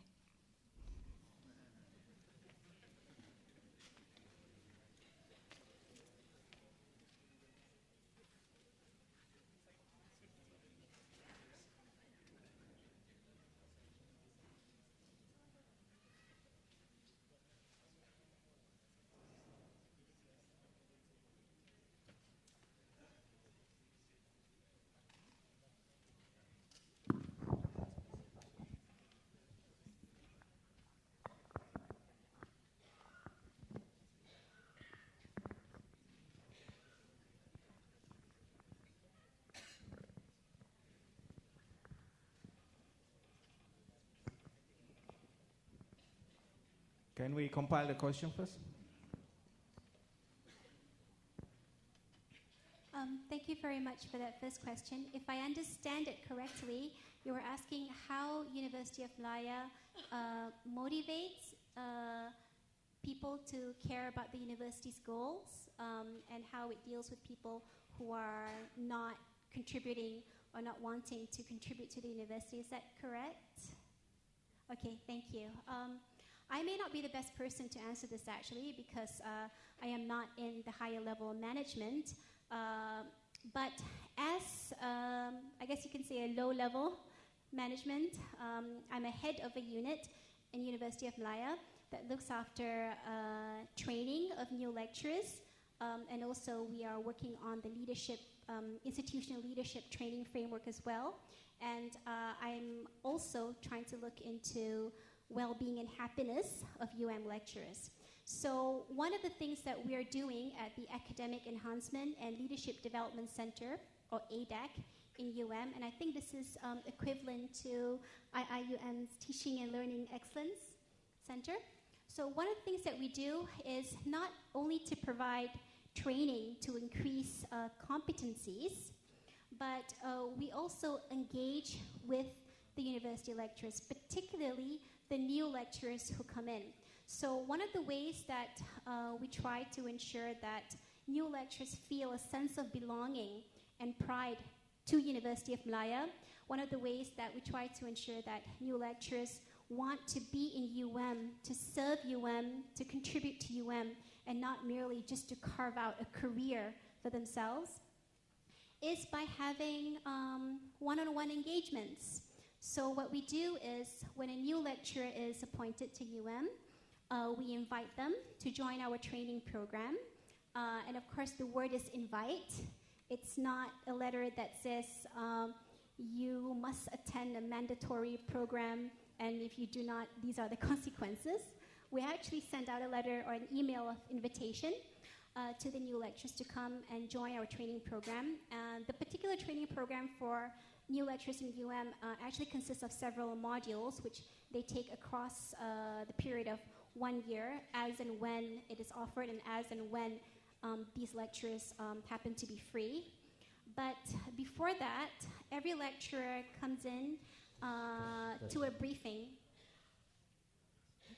So during the briefing, we actually get about between 3 to 5, sometimes we get 10 lecturers coming in all at once. So I hold the briefing every 2 months or so, sometimes every month, when we have a large intake of new lecturers. And it's during this briefing that we try to share with these new lecturers UM's goals and aspirations and their roles in contributing to that. And also during these meetings is when we try to have these lecturers form a community with each other so that they have support amongst each other. And I find that one of the best ways to get university academics to care and want to contribute to the university is when we feel that the university cares for us. So once there's that feeling that we are part of the university, we're a family, we are contributing not just to our own academic career, but also to the betterment of our colleagues and our students and our community, that's when people feel like they want to really contribute to the university. If I can answer it in short, do not wait for everybody to agree to move on the implementation. There are bound to be people who disagree. And normally one or two who disagree, after you do a buy-in process, they will speak the loudest, but not necessarily representing the wider view of the community. So I think engagement is a must, and you would definitely, I mean, we have gone through this process. I think as the survey also stated that majority of our academics really want it, and therefore go ahead and do it. And number two, success is very infectious. So work with people who are really passionate about it and show some successes, and other people will come and join the bandwagon. And what do we do with people who are not interested in anything? Dismiss them. Assalamualaikum.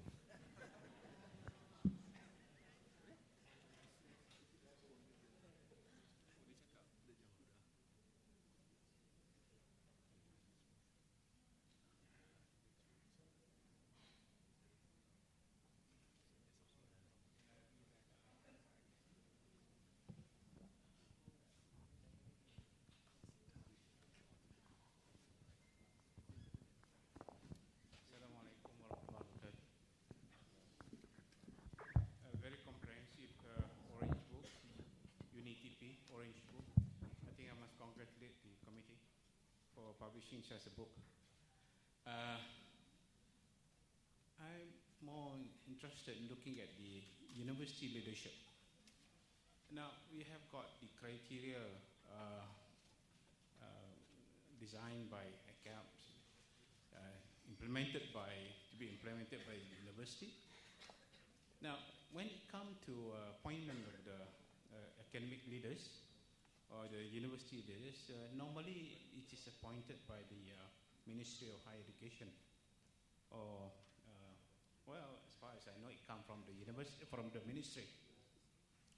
Now, how much of this criteria that has been established in the Orange Book will be actually being used?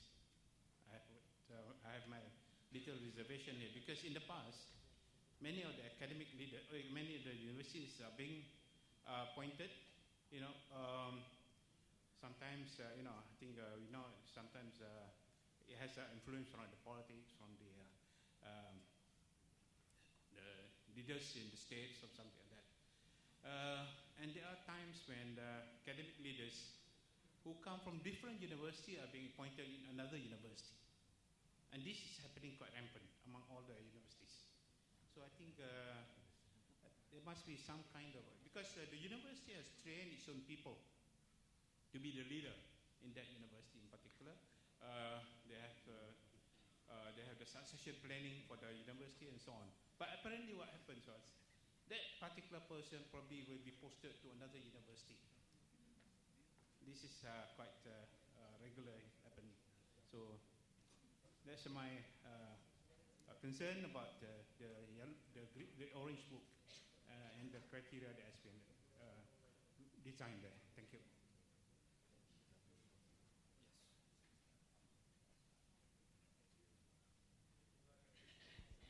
If I can answer that very quickly, the Orange Book is implementation at the university level, and the implementation at the ministry level is not covered by the Orange Book. But you would imagine that the criteria that we are developing in the university would definitely continue and to be recognized and taken up at the ministerial level. I think when you are referring to appointment of DVCs and vice, I think you are referring to that kind of appointment. I think we should leave to the wisdom of the people who actually run the ministries, because oftentimes that they have more information than we do at our level at the university. But I must say, being in the ministry for 2 years, they do have a process, they do have engagement, but obviously finally, I think this is covered in the Green Book. not really covered by the appointment of the VCs and DVC are not covered by the Orange Book. So we can have a longer session, hopefully, in the Green Book engagement. Thank you, Prof. And thank you for the question and for the very good questions. Basically, the process is not a very straightforward as what people thought, okay, which it involves quite numbers of parties when we come to the appointment of DVCs and VCs, okay. So, AK has its role and university has its role. If I would like to, if I can share just a little bit of this process. The names are given from the universities. Universities give names to the ACAP, okay, to ACAP, and ACAP will have their setting of criteria as we highlighted before. And it not stop to that point, okay, we will run a process, for example, we will do a very detailed, we can call it profiling, and we have our specific instruments to identify the materials, the characters, the trainings, and the potential and the competencies of that potential leaders, and plus with the credibilities. And after that, another process taken up with the selected from that pool and go to another process. We call it the like a search committee level, and only then we will like submit the name to the ministry. Okay, this is the very basic process that we've done, which actually is not coming from ACAP per se. It comes also from university. University gave the names, and when it comes to ACAP, these names are being like pooled, and with the pool that we have, okay, we run all the process, and then we pass to the ministry. We call it the board of governance, okay, but governance bagai governance. Okay, and this Orange Book, we just have this list here, and the criterion that we have actually, we do emphasis on that criterion actually starting from this year. Okay, the years before, they have other perhaps instruments and tools, which that's why we can see the practice and the implementations are quite different. But from this year onwards, actually, the process are quite clear and the direction also clear.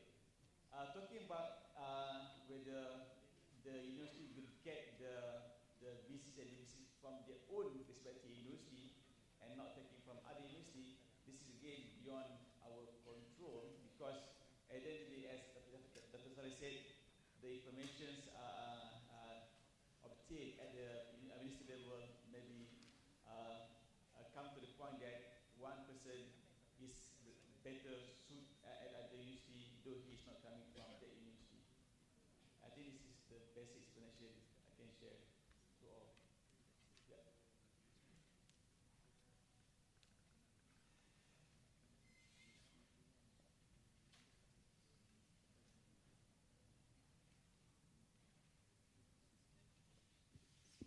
Assalamualaikum warahmatullahi ta'ala wabarakatuh. I am Rose Maliza. I am from the Kuliah of Education, currently Deputy Director for the Center for Teaching and Learning in IIUM. I have this question for UM and also for UPM.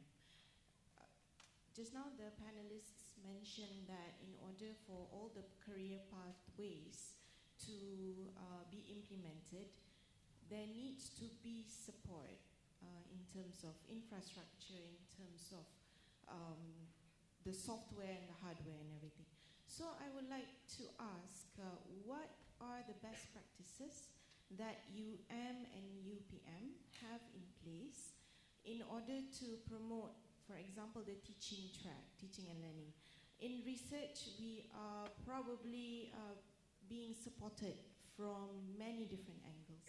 But in teaching and learning, it is almost taken for granted that everybody who comes in as a lecturer would know how to teach and would know how to handle students, would know about classroom management, when in fact we actually need to learn about all these skills. So how does ADAC and also CADE at UPM provide support in terms of teaching and learning? Do you provide both training programs and infrastructure? How do you do it? And also a question for ACAPT. Since the decentralization of teaching and learning training modules to different zones in Malaysia, how impactful has it been? Because prior to the decentralization, ACAPT has taken a very, very huge role in developing teaching and learning skills and competencies among the higher education lecturers. And they have actually, produced people like Prof. Dato, Prof. Karim and all those people. So right now with the decentralization, how does ACAPT see its role in also helping us to develop academic leaders who are competent in teaching and learning? Thank you.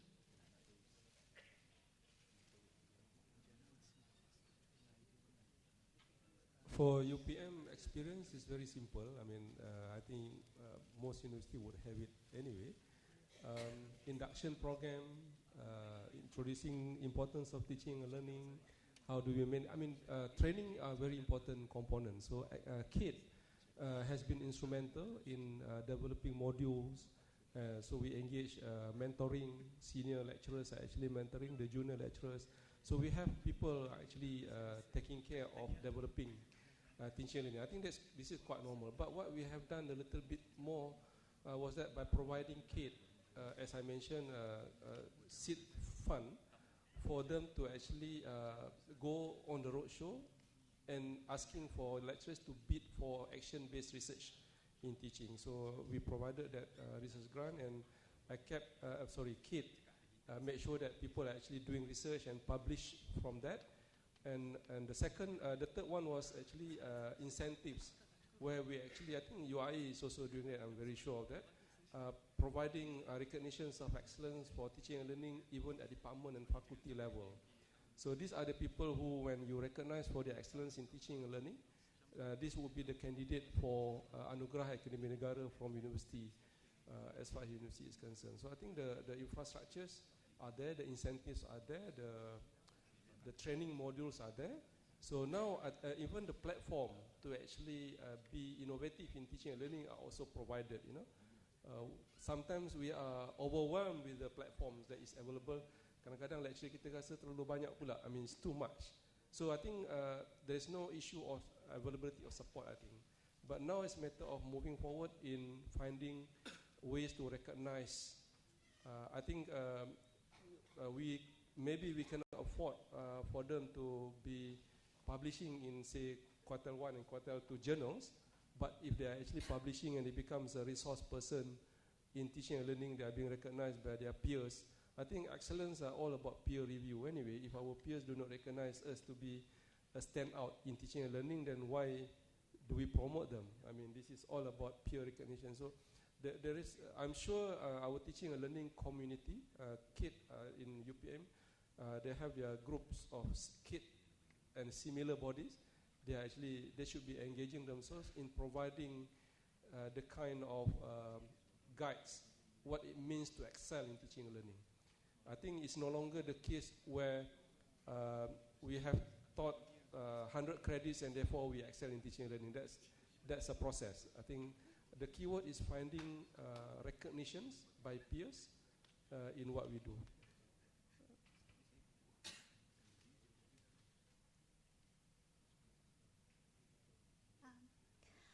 In terms of University Malaya, how we provide support, infrastructure support, and also training programs, it's quite similar as well, like what UPM CADE is doing. One of the ways is, of course, through setting out funds for research in scholarship of teaching and learning. And in fact, Dr. Rosmaliza herself was very recently the head judge for University of Malaya's Learning Innovation and Teaching Enhancement Research Project. So we actually set out about 13,000 ringgit for individual lecturers to apply for, and I think we managed to get about 30 or around 30 different research projects looking at how to improve teaching and learning, and we actually had a competition for that. So that's one of the ways that we try to not only give support to innovations in TNL, but also to recognize and give social recognition to academics who are excellent in teaching and learning. And another thing that we do at University of Malaya is the encouragement also with funding of learning spaces, of innovative learning spaces, which each faculty, I think, has built one. We call it a cube. It's very modern day interactive learning space that supports new ways of interacting with students, that supports student-centered learning. So apart from these spaces that are available in each faculty, University of Malaya through ADAC has also given out grants. The first round, I think, just completed, where individual programs or individual departments can apply for a learning space grant to create a learning space in their own particular department. So that's another way that we provide infrastructure support. And in terms of training programs, it's quite standard. We do have training programs, for new lecturers coming in. But the other way that we try to instill a sense of pride and also to increase competency in teaching and learning at University of Malaya is that our professional development program for teaching and learning doesn't just stop at induction of new lecturers, but we continue on with a training package for mid-career lecturers, a training package in teaching and learning, and also others such as research and leadership. And also, we're coming up with soon a training package for professors or more experienced associate professors to further enhance their teaching and learning. So that's how we do it in UM.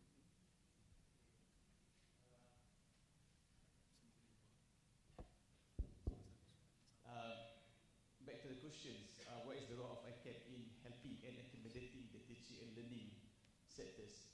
As two of our speakers highlighted just now, universities play their role, which through their Center of Teaching and Learning, and they have draw a very good and quite comprehensive training and others. And ICAP, we're looking at these realities and demanding from the current situation. Actually, we are thinking and we make a decision. We need to bring back the idol and the role of leadership. Okay, I'll give you very simple facts. Okay, we have about close to 3,000 professors in Malaysia. Okay, about that, and close to 7,000 associate professors. But when we come to the leadership, to identify leaders, to get the right leaders, okay, to lead, to head universities with, the top level management or post, it's really hard. It's very difficult, extremely difficult to get right person, right characters, right individual, right visionary, and all set of we call it the excellent leaders. And there are of course roots and cause why it come to that situation and condition. Among others, we can see that universities at university level have not actually have a good set of program to groom leaders or potential leaders. They do have some program, but to a certain extent, they won't elect the potential or high potential leaders to have extra or to get exposure. So ICAP take that part, take the roles. So throughout last year and this year, we revamped ICAP, which we focus more on the academic leadership and institutional leadership. Those who come to ICAP, those who join ICAP, they will learn, and they will get so many ideas, so many practical knowledge, on this part, and this is quite crucial, very critical nowadays, So having said that, we also give some, consideration for the teacher evening. That's why we allowed this program to be implemented at the zone level. So talking about to what extent this is impactful, since it just started this year, I can't really comment and respond to that. But from our general observation, people are actually enjoyed that because that program, when we conduct teacher learning program at this level, people can easily reach to that program instead to ACAD, because sometimes somehow people are maybe getting difficult to get to ACAD, right? I mean, compared to getting the program at the zone level. I think this is my response to that question. Thank you. Thank you very much to all for participating in Q&A session just now. Ladies and gentlemen, as mark of appreciation to our speakers, we invite Professor Ainul Jara Maidin to accompany Honorable Rector to present a memento to the presenters.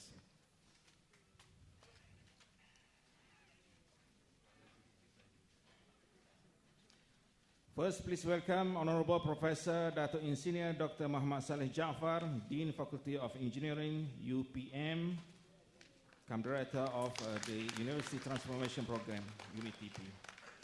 And next, please welcome Associate Professor Dr. Rosdan Muhammad Jailani, Deputy Director for Center for Academic Leadership, ACAD.